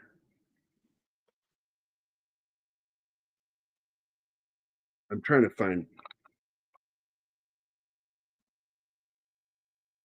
God damn, he's a good actor. What I remember him most is being in the Clint Eastwood Any Which Way But Loose movies as his buddy. And just he has this certain look to him. Let me see if I can share the page. Present, share page. Jeffrey Lewis. There we go. So you'll know who I'm talking about. This guy. I'll click on his photo.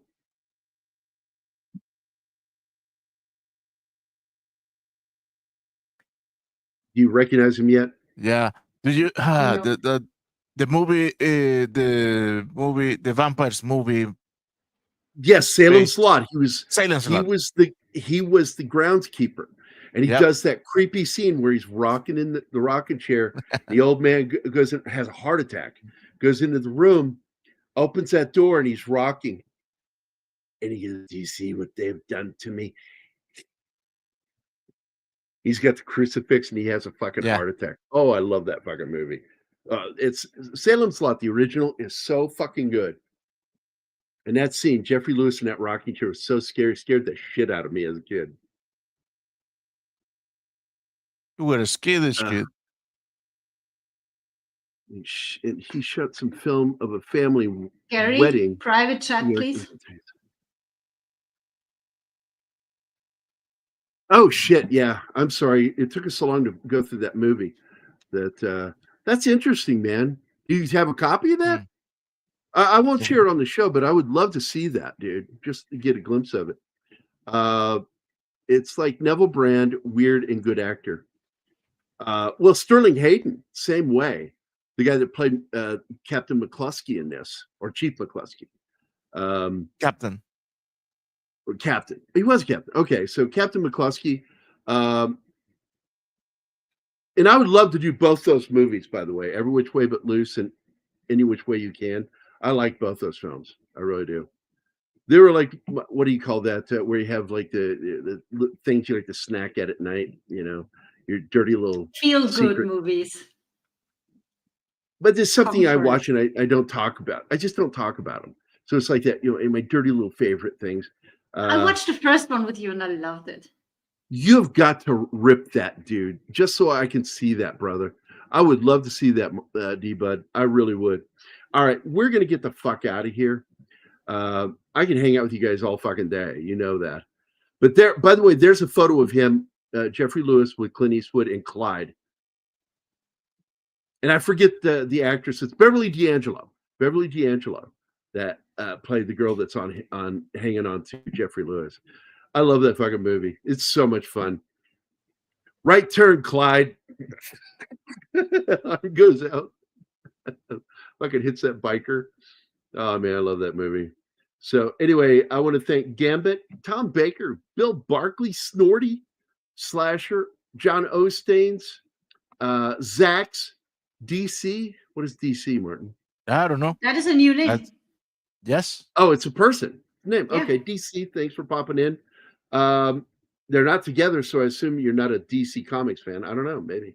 Hell in Place, Sandra Hammerschlag, Penny, and thanks for those suggestions, guys. I really appreciate it. Penny, Peter Vickman's fansite, also known as Vickman's girl, our good friend. D. Bud Martin, the hardest working wrench going. And thank you for taking time out today, D. Bud, to drop in and talk to all of us. We all appreciate it. Maybe Tom doesn't. I don't know. I don't know what Tom feels. Tom's hard to read. Some days Tom's like, I love you guys. And some days Tom's like, you guys put out crap. Yeah, you're not allowed to bring up Jean-Claude Van Damme because he hates the guy. That will make him angry for the whole show. And just so you know, Tom, you don't ever upset me with any of your remarks. You never do. I look at him and I'm like, I kind of understand where you're coming from because you're kind of a douche. But you're one of those douches that I would probably fucking hang out with because I like the stuff you talk about. So there you go, buddy. Anyway, I appreciate all of you guys' comments. I really do. And I love hanging out. I love the chat. Anima knows this. I just love interacting with you guys. It's my favorite thing to do. Is like, I feel like I've socialized so I can go sit in my fucking cave after this and not have to talk to anybody. It's a lazy way of socializing. And as I've said before, and I want to make this clear, this show has been brought to you by Backdoor Beaver. And don't forget, Keith is always watching you and judging you. That is an angry black man right there. Don't fuck with Keith. I don't know. It's kind of just the right side of his face that wants to kill you. The left side looks friendly. No, that's Harrison Ford. That's Harrison Ford. That's and we'll talk about Weeks. this later. But I just showed a video to Anima that made her laugh. It was the wrapping. They wrapped the final shot for the new season of Shrinking. Is that what it's called? Shrinking. Yeah. And it's so fucking funny. Here's what it's talking about. I love working with you guys. And he turns to the other guy. I forget his name. Fucking funny dude from. No, he's like, I love you all, and this is fantastic, and I hope we can do it again soon. And then turns to the guy holding his jacket, and the guy says, "We love you too." And he snacks the jacket out of his hands. Says, I'm not talking to you. It turns away. I'm not talking to you, and storms away. So fucking funny. I love if you haven't seen it, guys, go find that video. Harrison Ford shrinking rap comments. It's third season. Season 3. Third season. Yeah, it's just fucking great. Harrison Ford is so curmudgeonly, and I just admire the fuck out of that. All right, everybody. Have a great fucking day. We will see you guys on Friday. Keith, I don't know. Is he doing a show tomorrow? Yes. As far as I know, yes. Well, if not, Ben can stand All right, in. cool. He proved it last week. That Ben is such a. I've known Ben for a while, and Ben's a good dude. And Ben has paid me money, like to do covers for him. In fact, one of my book covers is a bestseller on Amazon. That's A lot of my book covers have been on bestsellers, so I'm proud of that. I've done the cover to 2 New York Times bestsellers. Yay me! I'm famous. I'm poor as fuck, but I'm famous. Anyway, I'm not famous. I had a ton of fun last week on the show, so if you sleepyhead sleeps through your alarm tomorrow, I shall be with the guys. So anyway, guys, I might pop in, so I might see you tomorrow. But if not, I will see you Friday. So everybody, before we go, really? Oh, so worry inside Rio roam. It was asked, so I had to comply. All right. All right, let's get out of here. Everybody, see you guys.